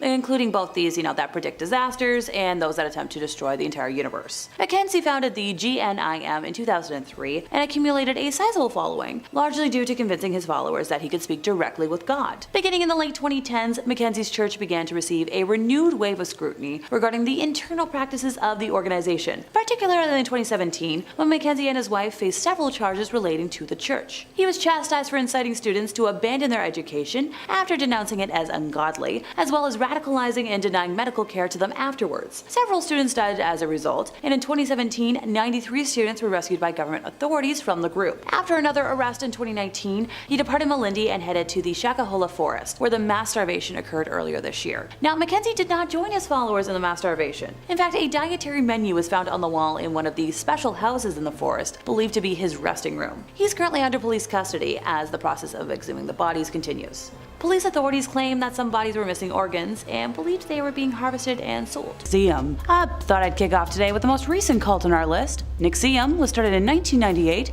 making it younger than I am. Founder Keith Rainier originally promoted Nxivm as a self-help organization with workshops and classes on empowerment. Nxivm amassed more than 18,000 followers across North America until 2017, when members came forward to expose the not-so-good practices of a secret society within the group. Women were recruited under the false pretense that they were joining a sisterhood of sorts, but it ended up being a sex cult. So a pyramid scheme existed within the group, with Keith, who members called Vanguard, at the top, followed by Masters, who recruited other women to the secretive group, and at the bottom were the newest recruits, who were referred to as slaves. A former member explained that in order to be admitted to the secret club, she had to give her master naked photos and other compromising documents that would be used as blackmail if she ever told anyone about the group's existence. She was also told that another part of the initiation process was getting a small tattoo, but when the day of the marking arrived, instead of a tattoo, the new members were told to undress, and their master branded them with a design that included Keith's initials right above their pelvic area. Each woman was instructed to say, and I quote, "Master, please brand me, it would be an honor." Ugh, icky. Just so icky. In 2020, Keith was tried in court, where more than a dozen women came forward with statements regarding his psychological and sexual misdoings. He was convicted of many crimes, including sex vroom vroom, racketeering, and underage bad videos. Keith was sentenced to life in prison, but in a court filing, his lawyers wrote that he is not sorry for his conduct or his choices. Well, that just kind of knocks the wind out of me. Anyone else? In fourth place, we have the Children of God. Initially called Teens for Christ, Children of God, or COG, was founded in 1968 by rogue preacher David Berg in Huntington Beach, California. Attracting young runaways and hippies, David preached a kind of worship that combined the ways of Jesus Christ with the free love movement of the 1960s. Group living, zealous converting, and isolated communes were all pillars of the Children of God Church. Members, who got to be around 15,000 people across the world at its peak, didn't work or go to school. The COG didn't believe in the nuclear family, so younglings were grouped together and lived separately from their parents. In the late 1970s, COG became notorious for the sexual practices that one of the founders' own daughters later described as religious sexual coercion. David coined the term flirty fishing, which was a sexual practice in which women would allegedly have sex with men to bring them into the cult. If that wasn't scummy enough, he also promoted and encouraged the sexualization of younglings within the COG community. As David manipulated the COG family with his sadistic practices, members started leaving the community, including the families of actors Joaquin Phoenix and Rose McGowan, who both grew up in the communes. Former COG members began coming forward in the early 1990s, describing an environment that permitted and encouraged the physical and sexual taking advantage of younglings. Ricky DuPuy appeared on a talk show in 1993 and revealed that he'd been ordered by the group to forcibly fornicate with someone barely in the double digits of age. Ricky later took his own life, sadly like many other members of the group, including the founder's son, Ricky Rodriguez, who was sexually taken advantage of throughout his life by his father and the group. Although David died in 1994 while under FBI investigation, the cult continues to exist and now goes by the name Family International, although the group claims that the horrific practices are a thing of the past. Sure. Okay. I trust that as much as I trust the construction in Toronto to meet a deadline. No. In third place, we have the People's Temple. In the 1950s, Indiana resident Jim Jones founded a church that he claimed promoted socialism and equality with the religious elements of Christianity. So initially, he was a little more than, just like a charismatic hustler who faked faith healings by having audience plants pull chicken livers out of congregants' mouths. But as the years progressed, he demanded more and more of his followers. In the early 1970s, Jones moved his group to California and set them up in a commune-like settlement in the Redwood Valley. After he established several locations throughout the state, including its headquarters in San Francisco, the temple forged ties with many left-wing political figures and claimed to have 20,000 members, even though apparently 3,000 to 5,000 is a little more likely. Jones eventually came to believe that the nuclear war was imminent and moved his followers again to the South American country of Guyana, which he thought would be, outside the potential danger zone. The group lived there for several years as the People's Temple Agricultural Project, but after former members started speaking out against the church, San Francisco Congressman Leo Ryan decided to travel to Jonestown to investigate claims of, not so good things. During his visit, a number of temple members expressed a desire to leave with him and accompanied Leo to the local airstrip at Port Kitsuma. There they were intercepted by self-styled temple security guards who opened fire on the group, killing the congressman, 3 journalists, one of the defectors, as well as injuring 9 others, including Ryan's aide, Jackie Spear. A few seconds of the incident were captured on video by NBC cameraman Bob Brown, one of the journalists who had their lives ended in the attack. That evening in Jonestown, Jones ordered his congregation to drink a concoction of cyanide-laced, grape-flavored Flavor Aid. Right.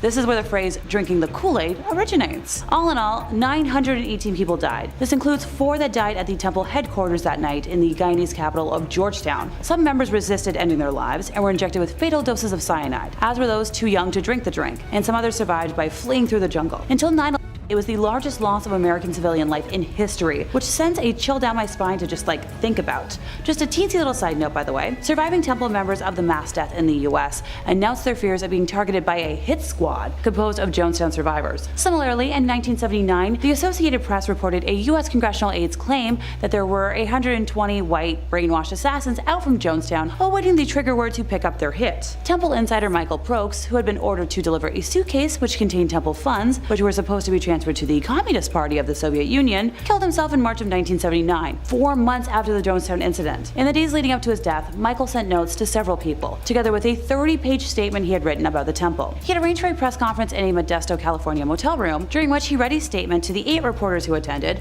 before, excusing himself, entering a restroom, and ending his life. The levels of brainwashing displayed here are just too deep to unpack.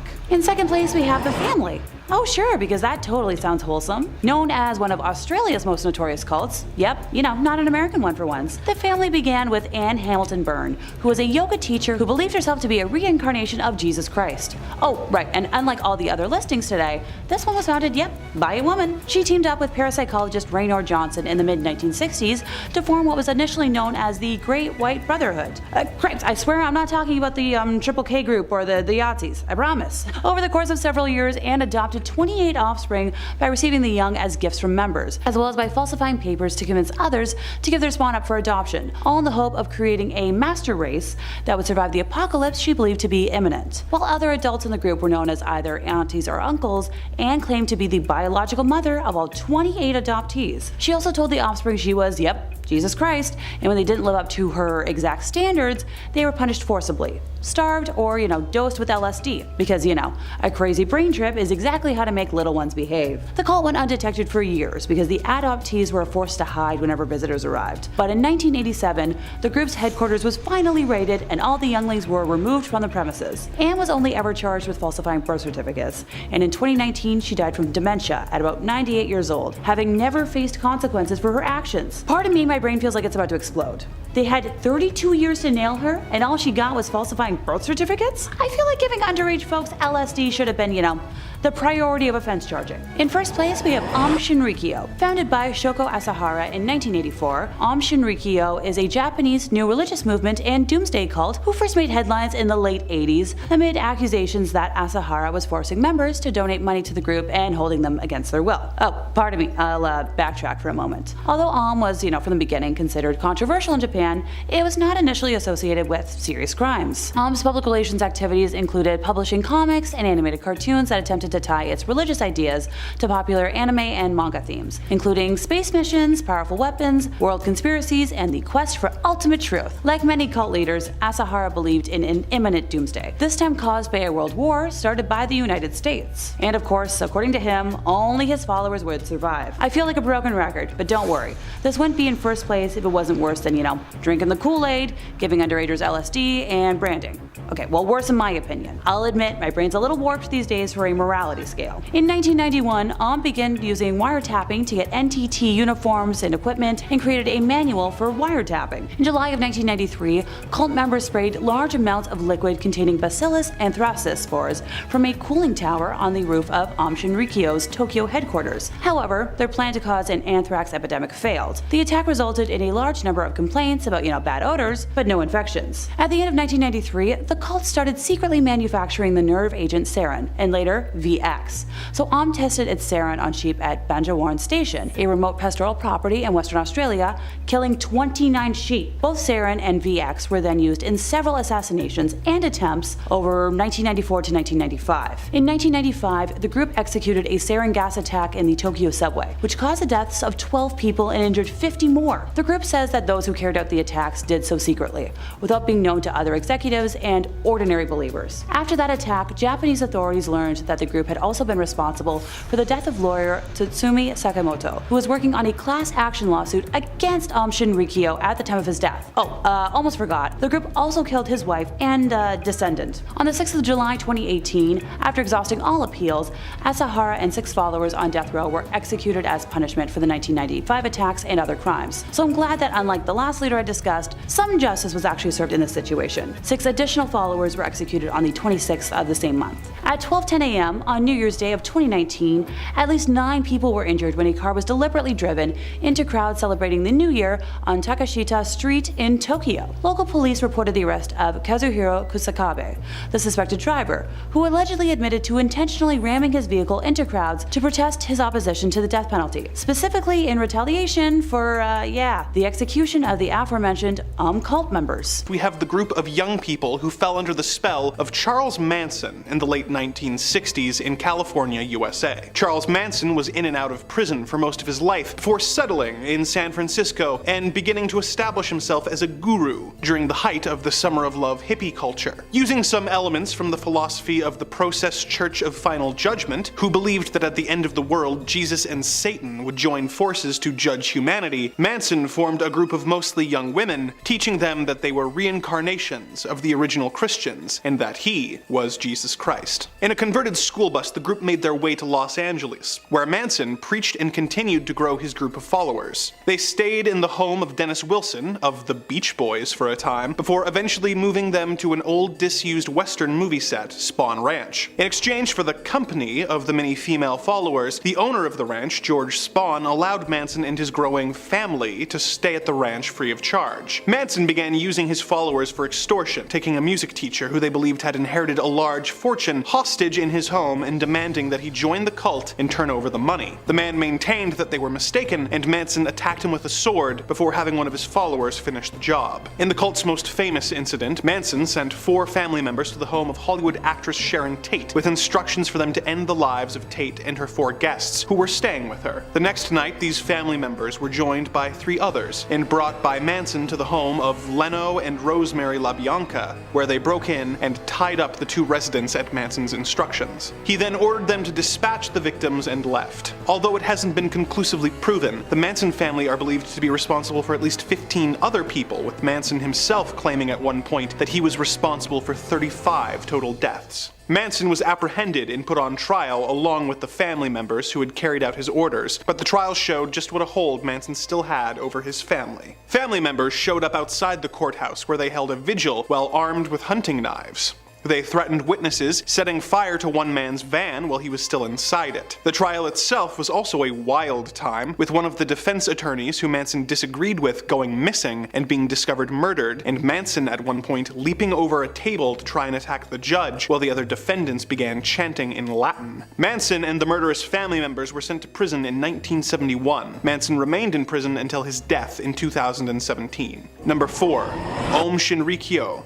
This Japanese doomsday cult started out as a simple yoga and meditation class, which was founded by Shoko Asahara, using his bizarre interpretations of various forms of Buddhism, Hinduism, Christianity, yoga, and the works of Nostradamus. In 1992, Shoko published a book that claimed that he was not only Christ, but Japan's only enlightened master. He claimed that he had the ability to take away the sins and bad deeds of his followers and transfer spiritual power to them. As is the case in a lot of cults, he claimed that doomsday was fast approaching and that everyone except his followers would be The movement grew, eventually getting enough members to be considered an official religion. Membership continued to grow, but rumblings began emerging that some members were being tricked into joining, were being forced to donate large sums of money, being held against their will, and in one case even murdered when they tried to leave. An anti-cult lawyer tried to sue the group and soon went missing with his wife and child. Things escalated even further in 1993 when the group tried to use a machine to pump anthrax onto a neighborhood in Tokyo. Although thankfully, the group had stolen the wrong type of anthrax and no one was hurt. Due to the failure of the anthrax, the group began manufacturing sarin and VX nerve gas, which they used in their subsequent attacks. In 1994, the group used a converted refrigerator truck to release the gas on a neighborhood where judges who were presiding over a lawsuit against the group lived. 500 people were injured and 8 died, but the attack was not linked to the cult at the time. A few months later, the brother of a member who had escaped was kidnapped, dispatched by the group, and disposed of with a microwave-powered incinerator. He had left a note saying that should he go missing, the group was responsible. Asahara was trying to manufacture weapons, and in order to distract the police, had some of his followers carry out a devastating attack. On March 20th, 1995, Aum members boarded 5 separate trains in Tokyo's subway system and released sarin gas, resulting in 13 people dying, 54 being seriously injured, and between 980 and 6,000 people being hurt. This distraction backfired, and the police raided the group's base at the foot of Mount Fuji and discovered explosives, weapons, biological warfare agents, and even a Russian military helicopter. Over 150 cult members were arrested. The next month, a burning paper bag containing a hydrogen cyanide device was found and defused. Had it not been found in time, over 10,000 people could have died. Several other similar devices were found in the days following, and more disasters were averted. Asahara was eventually arrested as his cult continued to attack people connected with the investigation, sending bombs in the mail to the governor, resulting in his secretary's fingers being blown off. In October of 1995, the group was stripped of its religious status and went bankrupt, but it managed to rebrand and still operates in a limited capacity to this day. Asahara and the 12 other cult members who had been found responsible for the attacks were arrested and held until their executions in 2018. Number 3. Heaven's Gate. Not to be confused with the 1980 Western that flopped so hard that the director-driven film era in Hollywood was brought to an end. Heaven's Gate was an American religious movement founded in 1974 by Bonnie Nettles and Marshall Applewhittem, otherwise known as T and Doe. T met Doe while working at a hospital in 1972 when Doe was visiting a sick friend. Doe was really into biblical prophecy, and upon meeting the woman, felt that she was so familiar that they must have met in a past life. On the other hand, she claimed that aliens had told her that they would one day meet and that they had a divine mission to accomplish. You know, just like the Blues Brothers. The two studied religious and science fiction texts together, eventually coming to the logical conclusion that Doe was a reincarnated Jesus and that they had been chosen to fulfill the prophecies of the Bible, and that they had been given higher level minds than most folks, and were the two witnesses described in the book of Revelations. They were pretty sure that they would die and be resurrected, at which point a UFO would show up and take them away. They had trouble getting followers until they began advertising meetings where they claimed that aliens wanted volunteers for an experiment, which would result in the subjects being brought to a higher evolutionary level. They recruited over 100 members who they traveled the country with before becoming reclusive. Bonnie Nettles, aka T, died of liver cancer in 1985, and Marshall Applewhite, aka Doe, became the sole leader of the group. In 1996, the group rented a home in Rancho Santa Fe in California, which they referred to as the Monastery. In 1997, Doe made a video message claiming that they had to evacuate Earth by taking their own lives as Heaven's Gate was closing, and by dying, they would be taken by a UFO to a higher level of existence. Doe and 38 other cult members then dressed in identical black shirts with armbands that read Heaven's Gate Away Team, as an extremely macabre Star Trek reference. All of them were also wearing Nike Decades, as the group apparently had adopted the company's slogan of "Just Do It" as a personal slogan. The group then covered their heads with plastic bags and asphyxiated. They did this in 3 tiers so that the remaining members could take off their bags and arrange their bodies with dignity. In an interesting bit of trivia, in the aftermath of this incident, the Nike Decades have become a highly sought-after collector's item due to their involvement in the incident, because of course they are. Number 2. The People's Temple Agricultural Project. Founded by Jim Jones in Indiana in 1955, the People's Temple preached that those who remained drugged with the opiate of religion had to be brought to enlightenment with socialism. Of course, this wasn't the fun Bernie Sanders socialism where everyone gets to go to college. Jordan's main influences were people like Chairman Mao and Joseph Stalin. He was driven out of Indiana due to having integrationist beliefs and went to California, where he became involved in local politics, helping George Moscone become mayor of San Francisco in 1975. As a result, Jones was made the chairman of the city's Housing Authority Commission, which allowed him to rub elbows with the wealthy and powerful. After some backlash from local newspapers and fears of a police crackdown, the group set up a commune in Guyana, which was a small and poor enough and independent enough country that Jones thought he would be able to easily get political influence and protection. With the approval of the local government, the group began building their commune, which they called Jonestown. He made a deal with the government that would allow hundreds of cult members to enter the country, but very difficult for them to leave. At its peak, Jonestown had about 900 people living in the small commune. Jones became more and more unhinged, controlling the media the group were allowed to consume, lest they be subjected to a movie that wasn't pro-Marxist. He made everyone in the commune work long shifts, 6 days a week. He continued to brainwash and manipulate his people, telling them that they would soon be under attack by the CIA and should prepare to eventually take their own lives as a form of revolutionary protest, and had them guard the entrances of Jonestown with machine guns and machetes. As concerns from family members in the states grew, investigations into Jonestown began. When a delegation of investigators, reporters, and concerned relatives went to visit the commune, they were able to convince a few members to defect. As they tried to return to the states on 2 planes, one of the defectors produced a handgun and began opening fire on the other passengers. At the same time, a tractor trailer stormed the airstrip, with the passengers of the trailer producing shotguns and firing at the planes, with none on board surviving. While this was happening, Jones had a cocktail of poisons mixed into a large tub of grape Flavor-Aid, and had the 909 residents drink it and take their own lives. Despite the fact that it was Flavor-Aid that was used by Jones, the incident was the source of the expression, "drink the Kool-Aid." Number 1.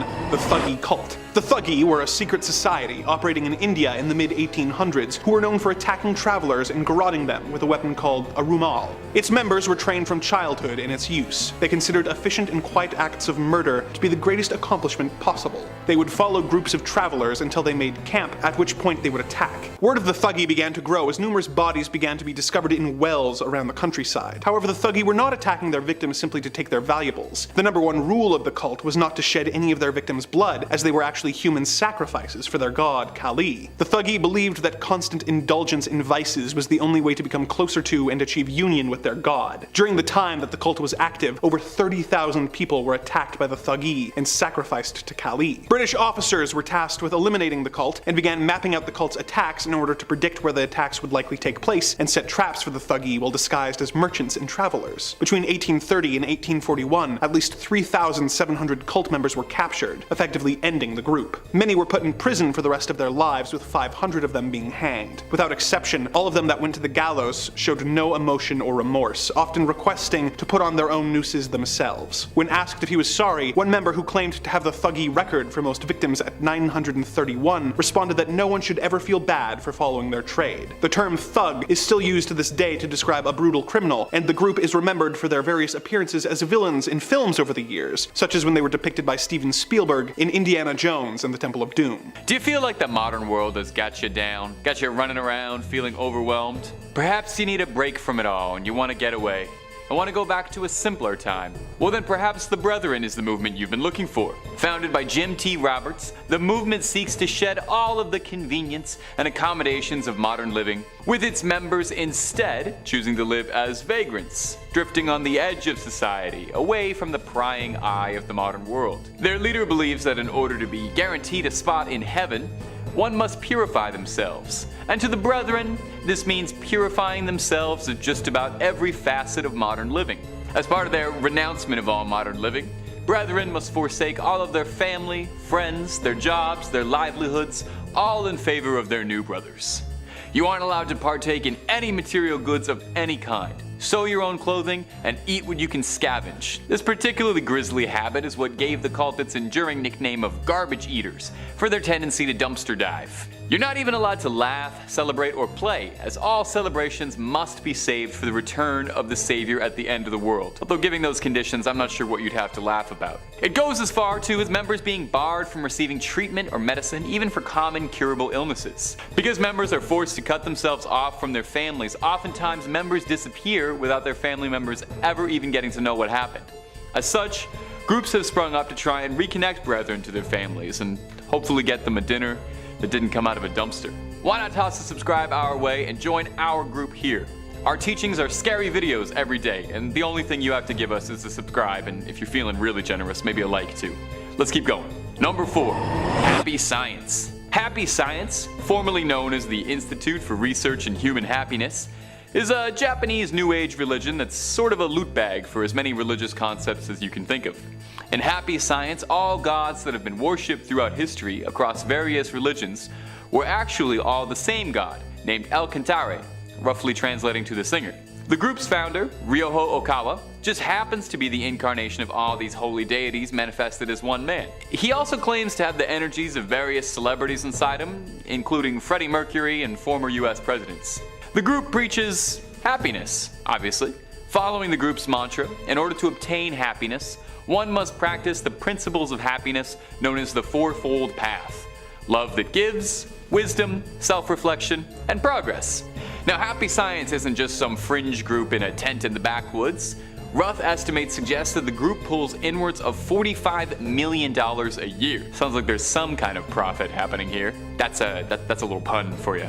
Happy Science has a full-on media division, producing several animated and live-action films, and publishing books numbering close to the thousands, mostly being transcriptions of Okawa's lectures about happiness, spirituality, and occasionally aliens, as a major part of the group's belief revolve around UFOs, aliens, and other cosmic entities.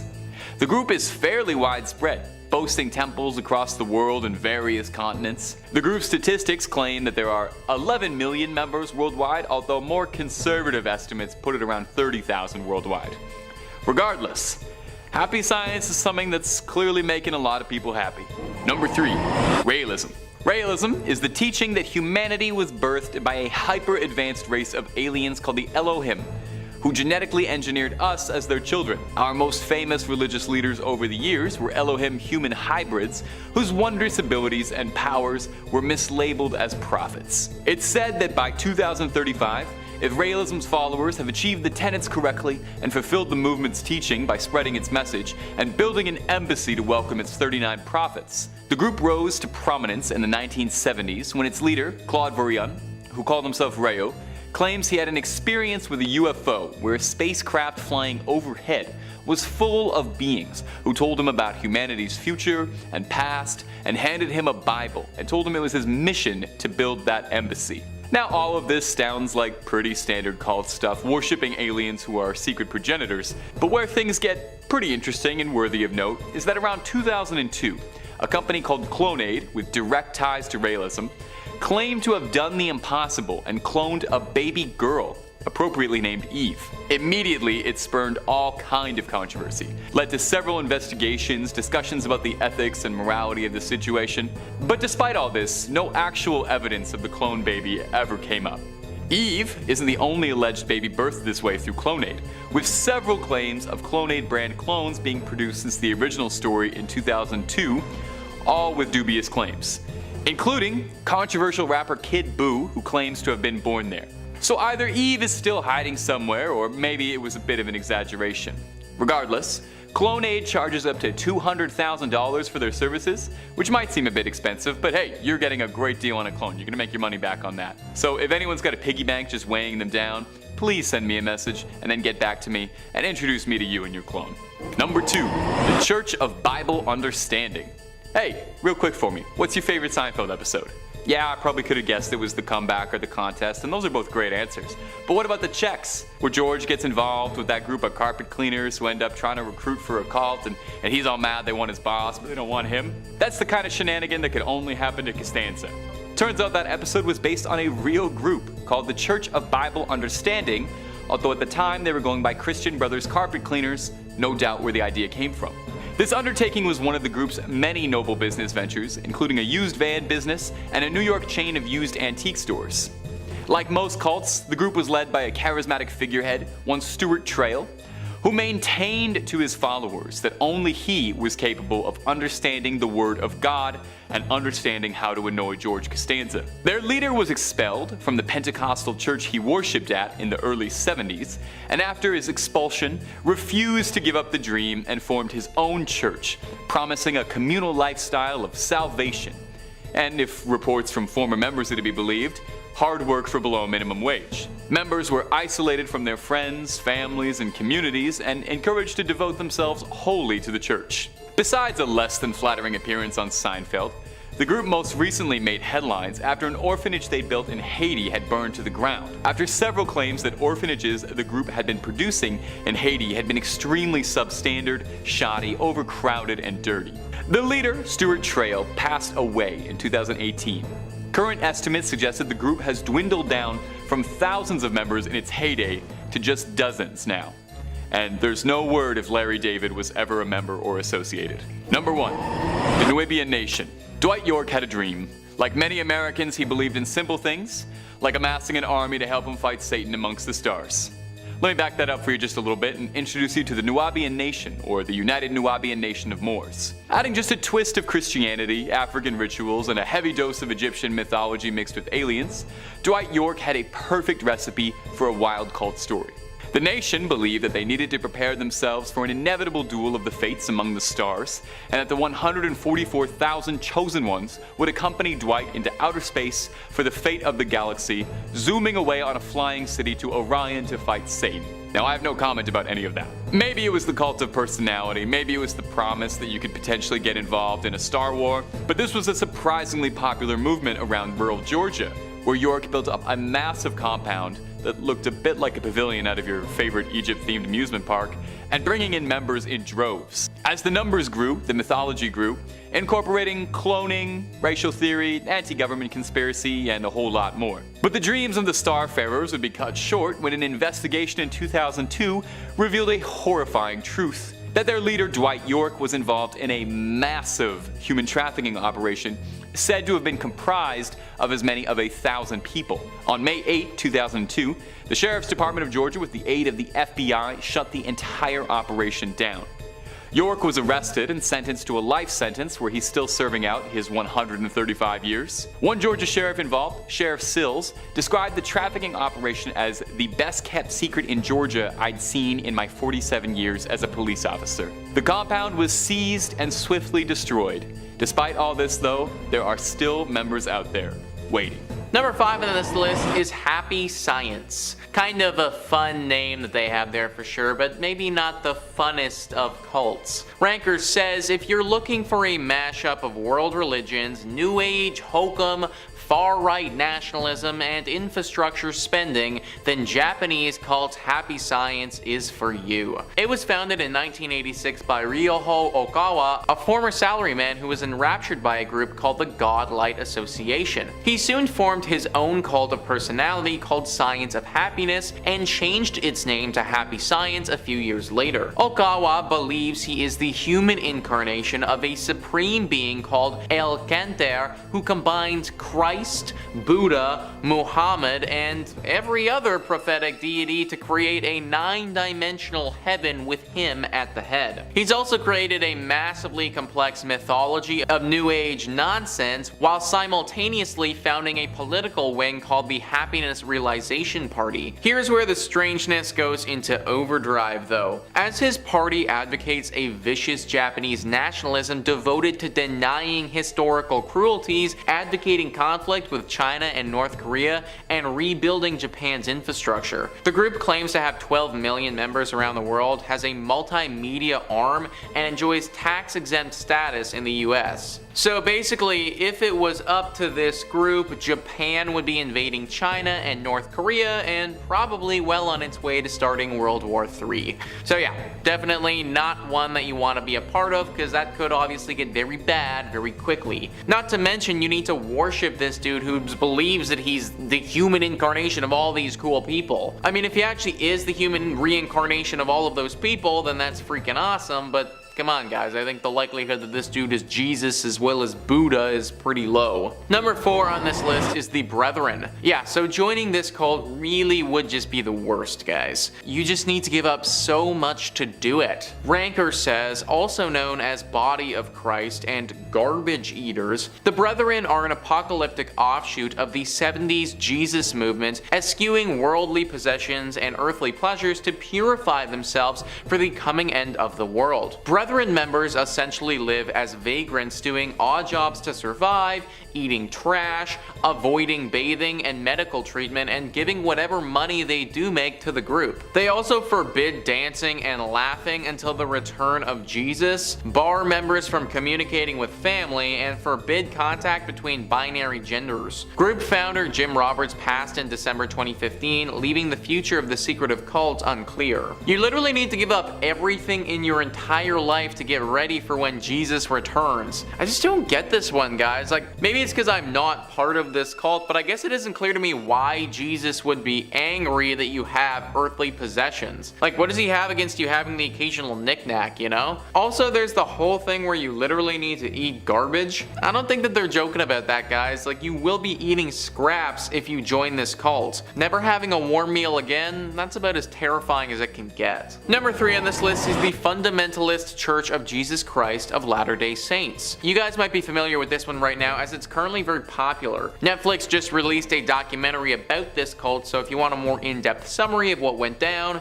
definitely go check that out. Ranker says that this cult was an offshoot of Mormonism that's constantly in the news for unsavory reasons. FLDS openly embraces polygamy, which the mainstream LDS outlawed a century ago. The group has anywhere from 6,000 to 10,000 members in rural Utah and Arizona, with the group having almost total control of 2 small, linked border towns in 2 states. While Mormon splinter groups had been around long before, the FLDS was incorporated in 1991 by a group of men who had been excommunicated by the church. They went through a range of leaders who all declared themselves prophets until being taken over by Rulon Jeffs in 2002. He passed shortly thereafter and his son Warren took over. It was under Warren Jeffs that the FLDS practices of child marriage, bigamy, incest, racism, abandonment of teenage boys all became public knowledge. Jeffs was sent to prison in 2007 but continues to be the de facto head of the church while his successors squabble for power. This cult certainly isn't as powerful as it once was, and you have to imagine that as time goes on and more people are educated on what this cult did in the past, that will continue on a downward trajectory. But for now, they still aren't totally finished, and if you wanted to, then you could join this group. Absolutely do not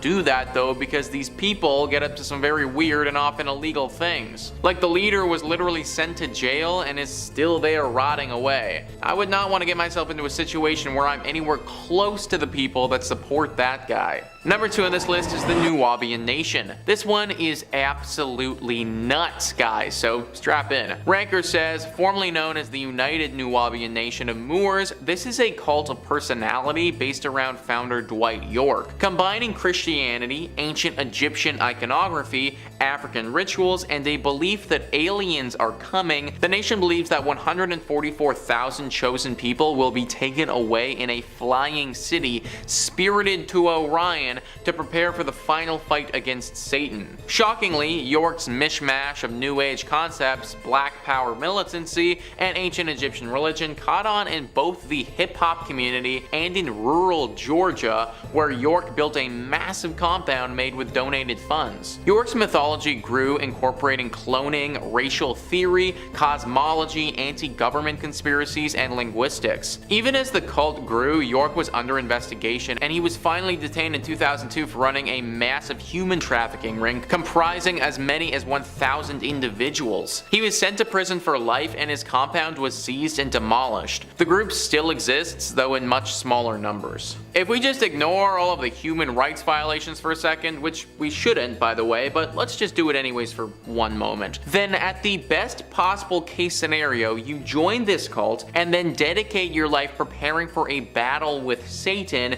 that you may not ever have, because not only is that crazy, but you might not even be in the 140,000 people who gets picked to have said battle with Satan. Like, this just doesn't make any sense at all, guys. Then we add back on all of those human rights violations and all the other stuff that York was sent to jail for, and you get one sick and twisted cocktail that is this cult. Number 1 on this list is Church Universal and Triumphant. Yet another cult of personality in New Age clothes, the CUT was founded in 1975 as an offshoot of a different movement, Summit Lighthouse. Founder Elizabeth Clare Prophet pitched herself and her husband as messengers of the Ascended Masters, a set of spiritually awakened ancient beings central to the Theosophy belief system. They also threw in elements of Christian Science, the I Am movement, and Mormon-style doomsday prepping. The prophets grew wealthy enough to buy large spreads in the Santa Monica Mountains and Montana, while members drove themselves into debt building fallout shelters and paying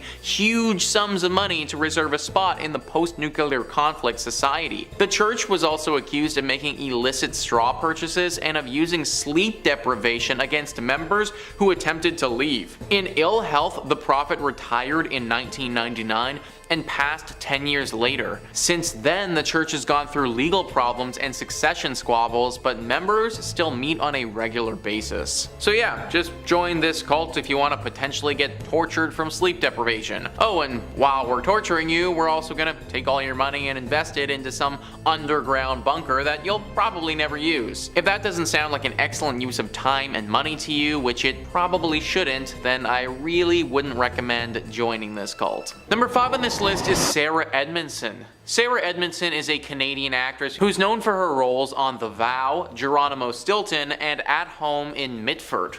She's also known for having been part of a cult. Listverse says, Sarah Edmondson, a young actress, had been searching for a newfound purpose in her life when she boarded a cruise designed to explore spirituality. She did not know that it was a front for the infamous cult Nxivm, nor did she know that it would dictate the next 12 years of her life. During her time in the cult, she climbed the ladder into a position that gave her immense wealth. The power she found herself in was exciting, and it was not until she was inducted into the secret subgroup of the cult that it didn't feel like a positive experience. When she was branded with the letters of the founding members of the cult, she decided that she'd had enough. She became a whistleblower on the cult, drawing worldwide attention to the famous actors and actresses involved in the pyramid scheme and trafficking cult. Sarah Edmondson went on to write a book, Scarred, but it's a bit troubling. She lured many young women into the cult, but her book seems strangely void of guilt or remorse. Instead, her writing is self-indulgent and gossip-filled. Though she was certainly abused within the cult, she was not blameless for her own wrongdoings. Interesting. If what Listverse says is true, then Sarah might not have been completely from blame for some of the stuff that happened in this cult. I looked into some of what the cult did, and it was not good, guys.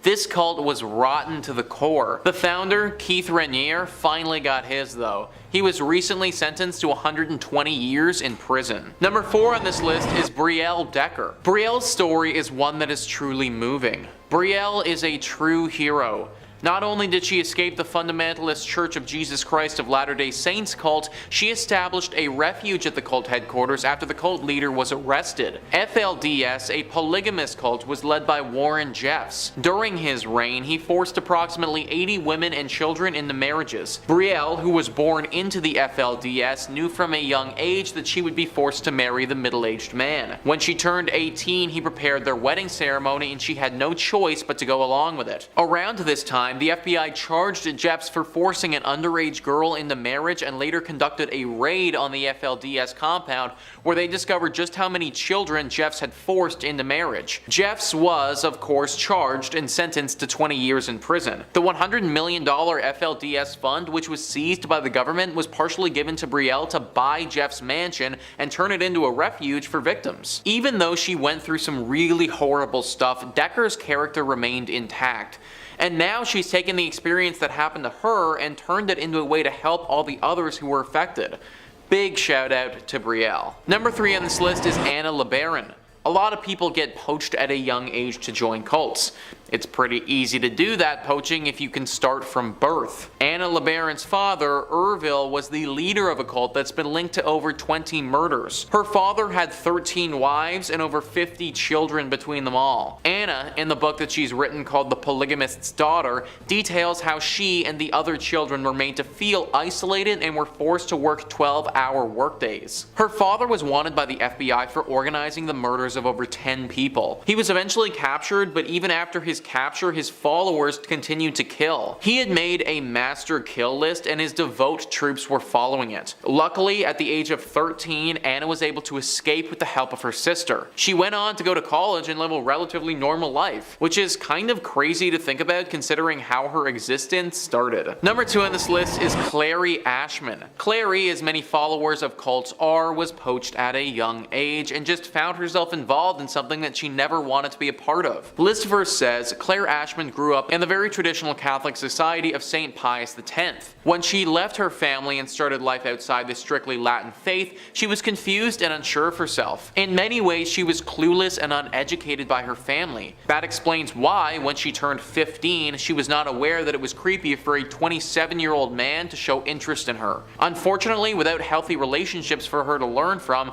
Clare accepted a marriage proposal from the man. Shortly after their marriage, her husband discovered the Order of St. Charbel, and Clare found herself smack in the middle of a doomsday cult. Clare was even more confused when she was selected as a princess of the church and was destined to marry the cult leader. For 6 years, she grappled with the controlling hand of the church and her husband, until one day she got her hands on a book called The Beautiful Side of Evil, which first unveiled the term cult to Clare. She understood at once that she was in a cult and began learning about how to open a bank account, how to sign a lease on an apartment, and how to be free. After learning more about how to survive outside the cult, Clare escaped. She now hopes her retelling of her experiences can help other women find a better life. Imagine getting married to this guy who basically you from when you were 15 and then getting told that you're actually going to get married off to some other dude. Meanwhile, you have no idea what a bank account is or like actual real life is. It's so good that she found that book and was able to realize that this isn't how life is supposed to go. I can't imagine how bad things would have got if she had never found it. And finally, number 1 on this list is Rebecca Stott. Rebecca is once again another story of someone being born into this and just thinking that this is what life is like until finally being told otherwise. List first says, author of In the Days of Rain, A Daughter, a Father, a Cult, Rebecca opens up about her upbringing. She and her families were members of a religious cult, the Exclusive Brethren. In an interview with NPR, Rebecca stated that rules were enforced with intense interrogations about your sins and that punishments would often include isolation that could go on for weeks. Rebecca details the anger she was forced to bottle up and how silent she was forced to be around men. When the cult leader, Jim Taylor Jr., was found sleeping with a young married member, the entire cult ruptured. 8,000 members left the cult, including Rebecca's family. But that did not mean her hardships were over. Rebecca described the overwhelmingness of the outside world with a sense of vertigo. All the rules of her old life spun around as she took more and more steps away from their binds. It took a very long time for Rebecca to grow less shell-shocked by the world, and to this day she cannot bring herself to open a Bible, which makes a lot of sense. By the time Rebecca was just 6, she had undergone at least 3,000 hours of forced Bible study. Being born into something like that must be so hard. I imagine that she's dealt with feelings of inadequacy her whole life. Also, getting shoved inside an isolated room for time if you misbehaved is pretty whack, guys, and not something that anybody should want to be a part of. Very glad that Rebecca managed to make it out with her life still left to live. Coming in at number 5, Rosemary's Baby.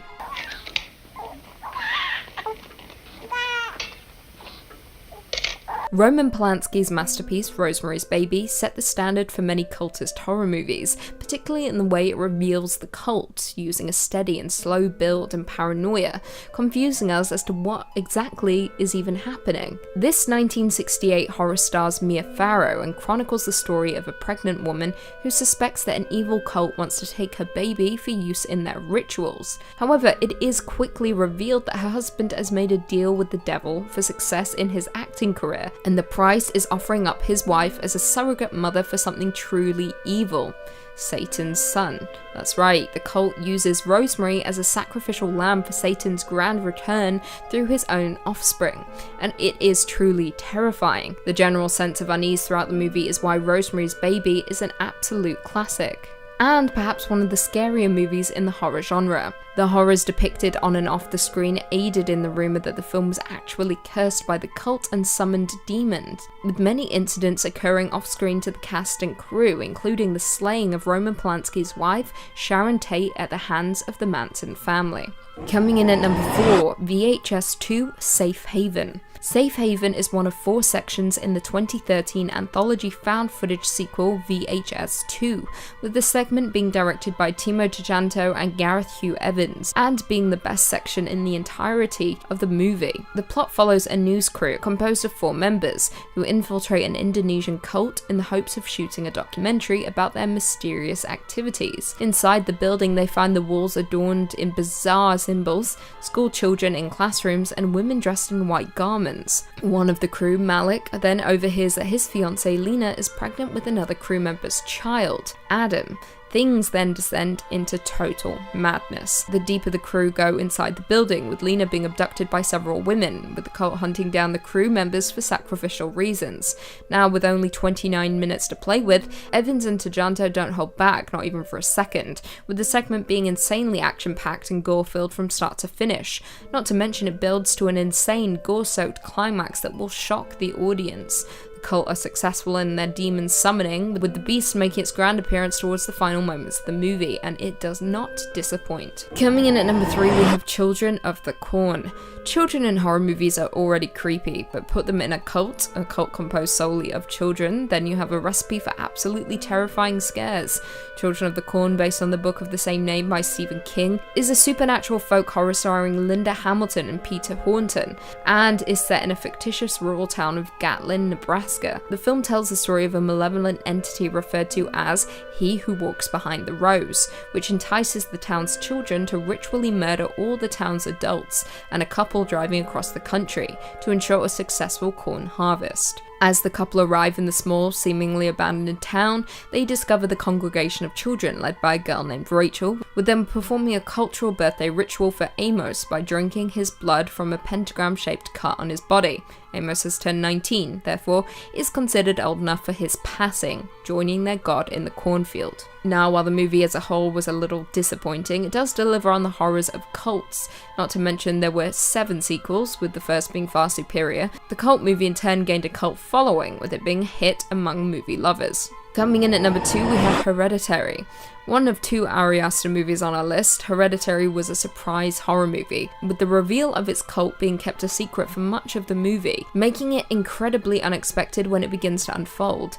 Released in 2018, Hereditary is Ari Aster's directorial debut, with it starring Toni Collette and Alex Wolff as a family haunted by a mysterious presence after the death of their secretive grandmother. However, what begins as a sober family drama very quickly descends into a crazy supernatural horror.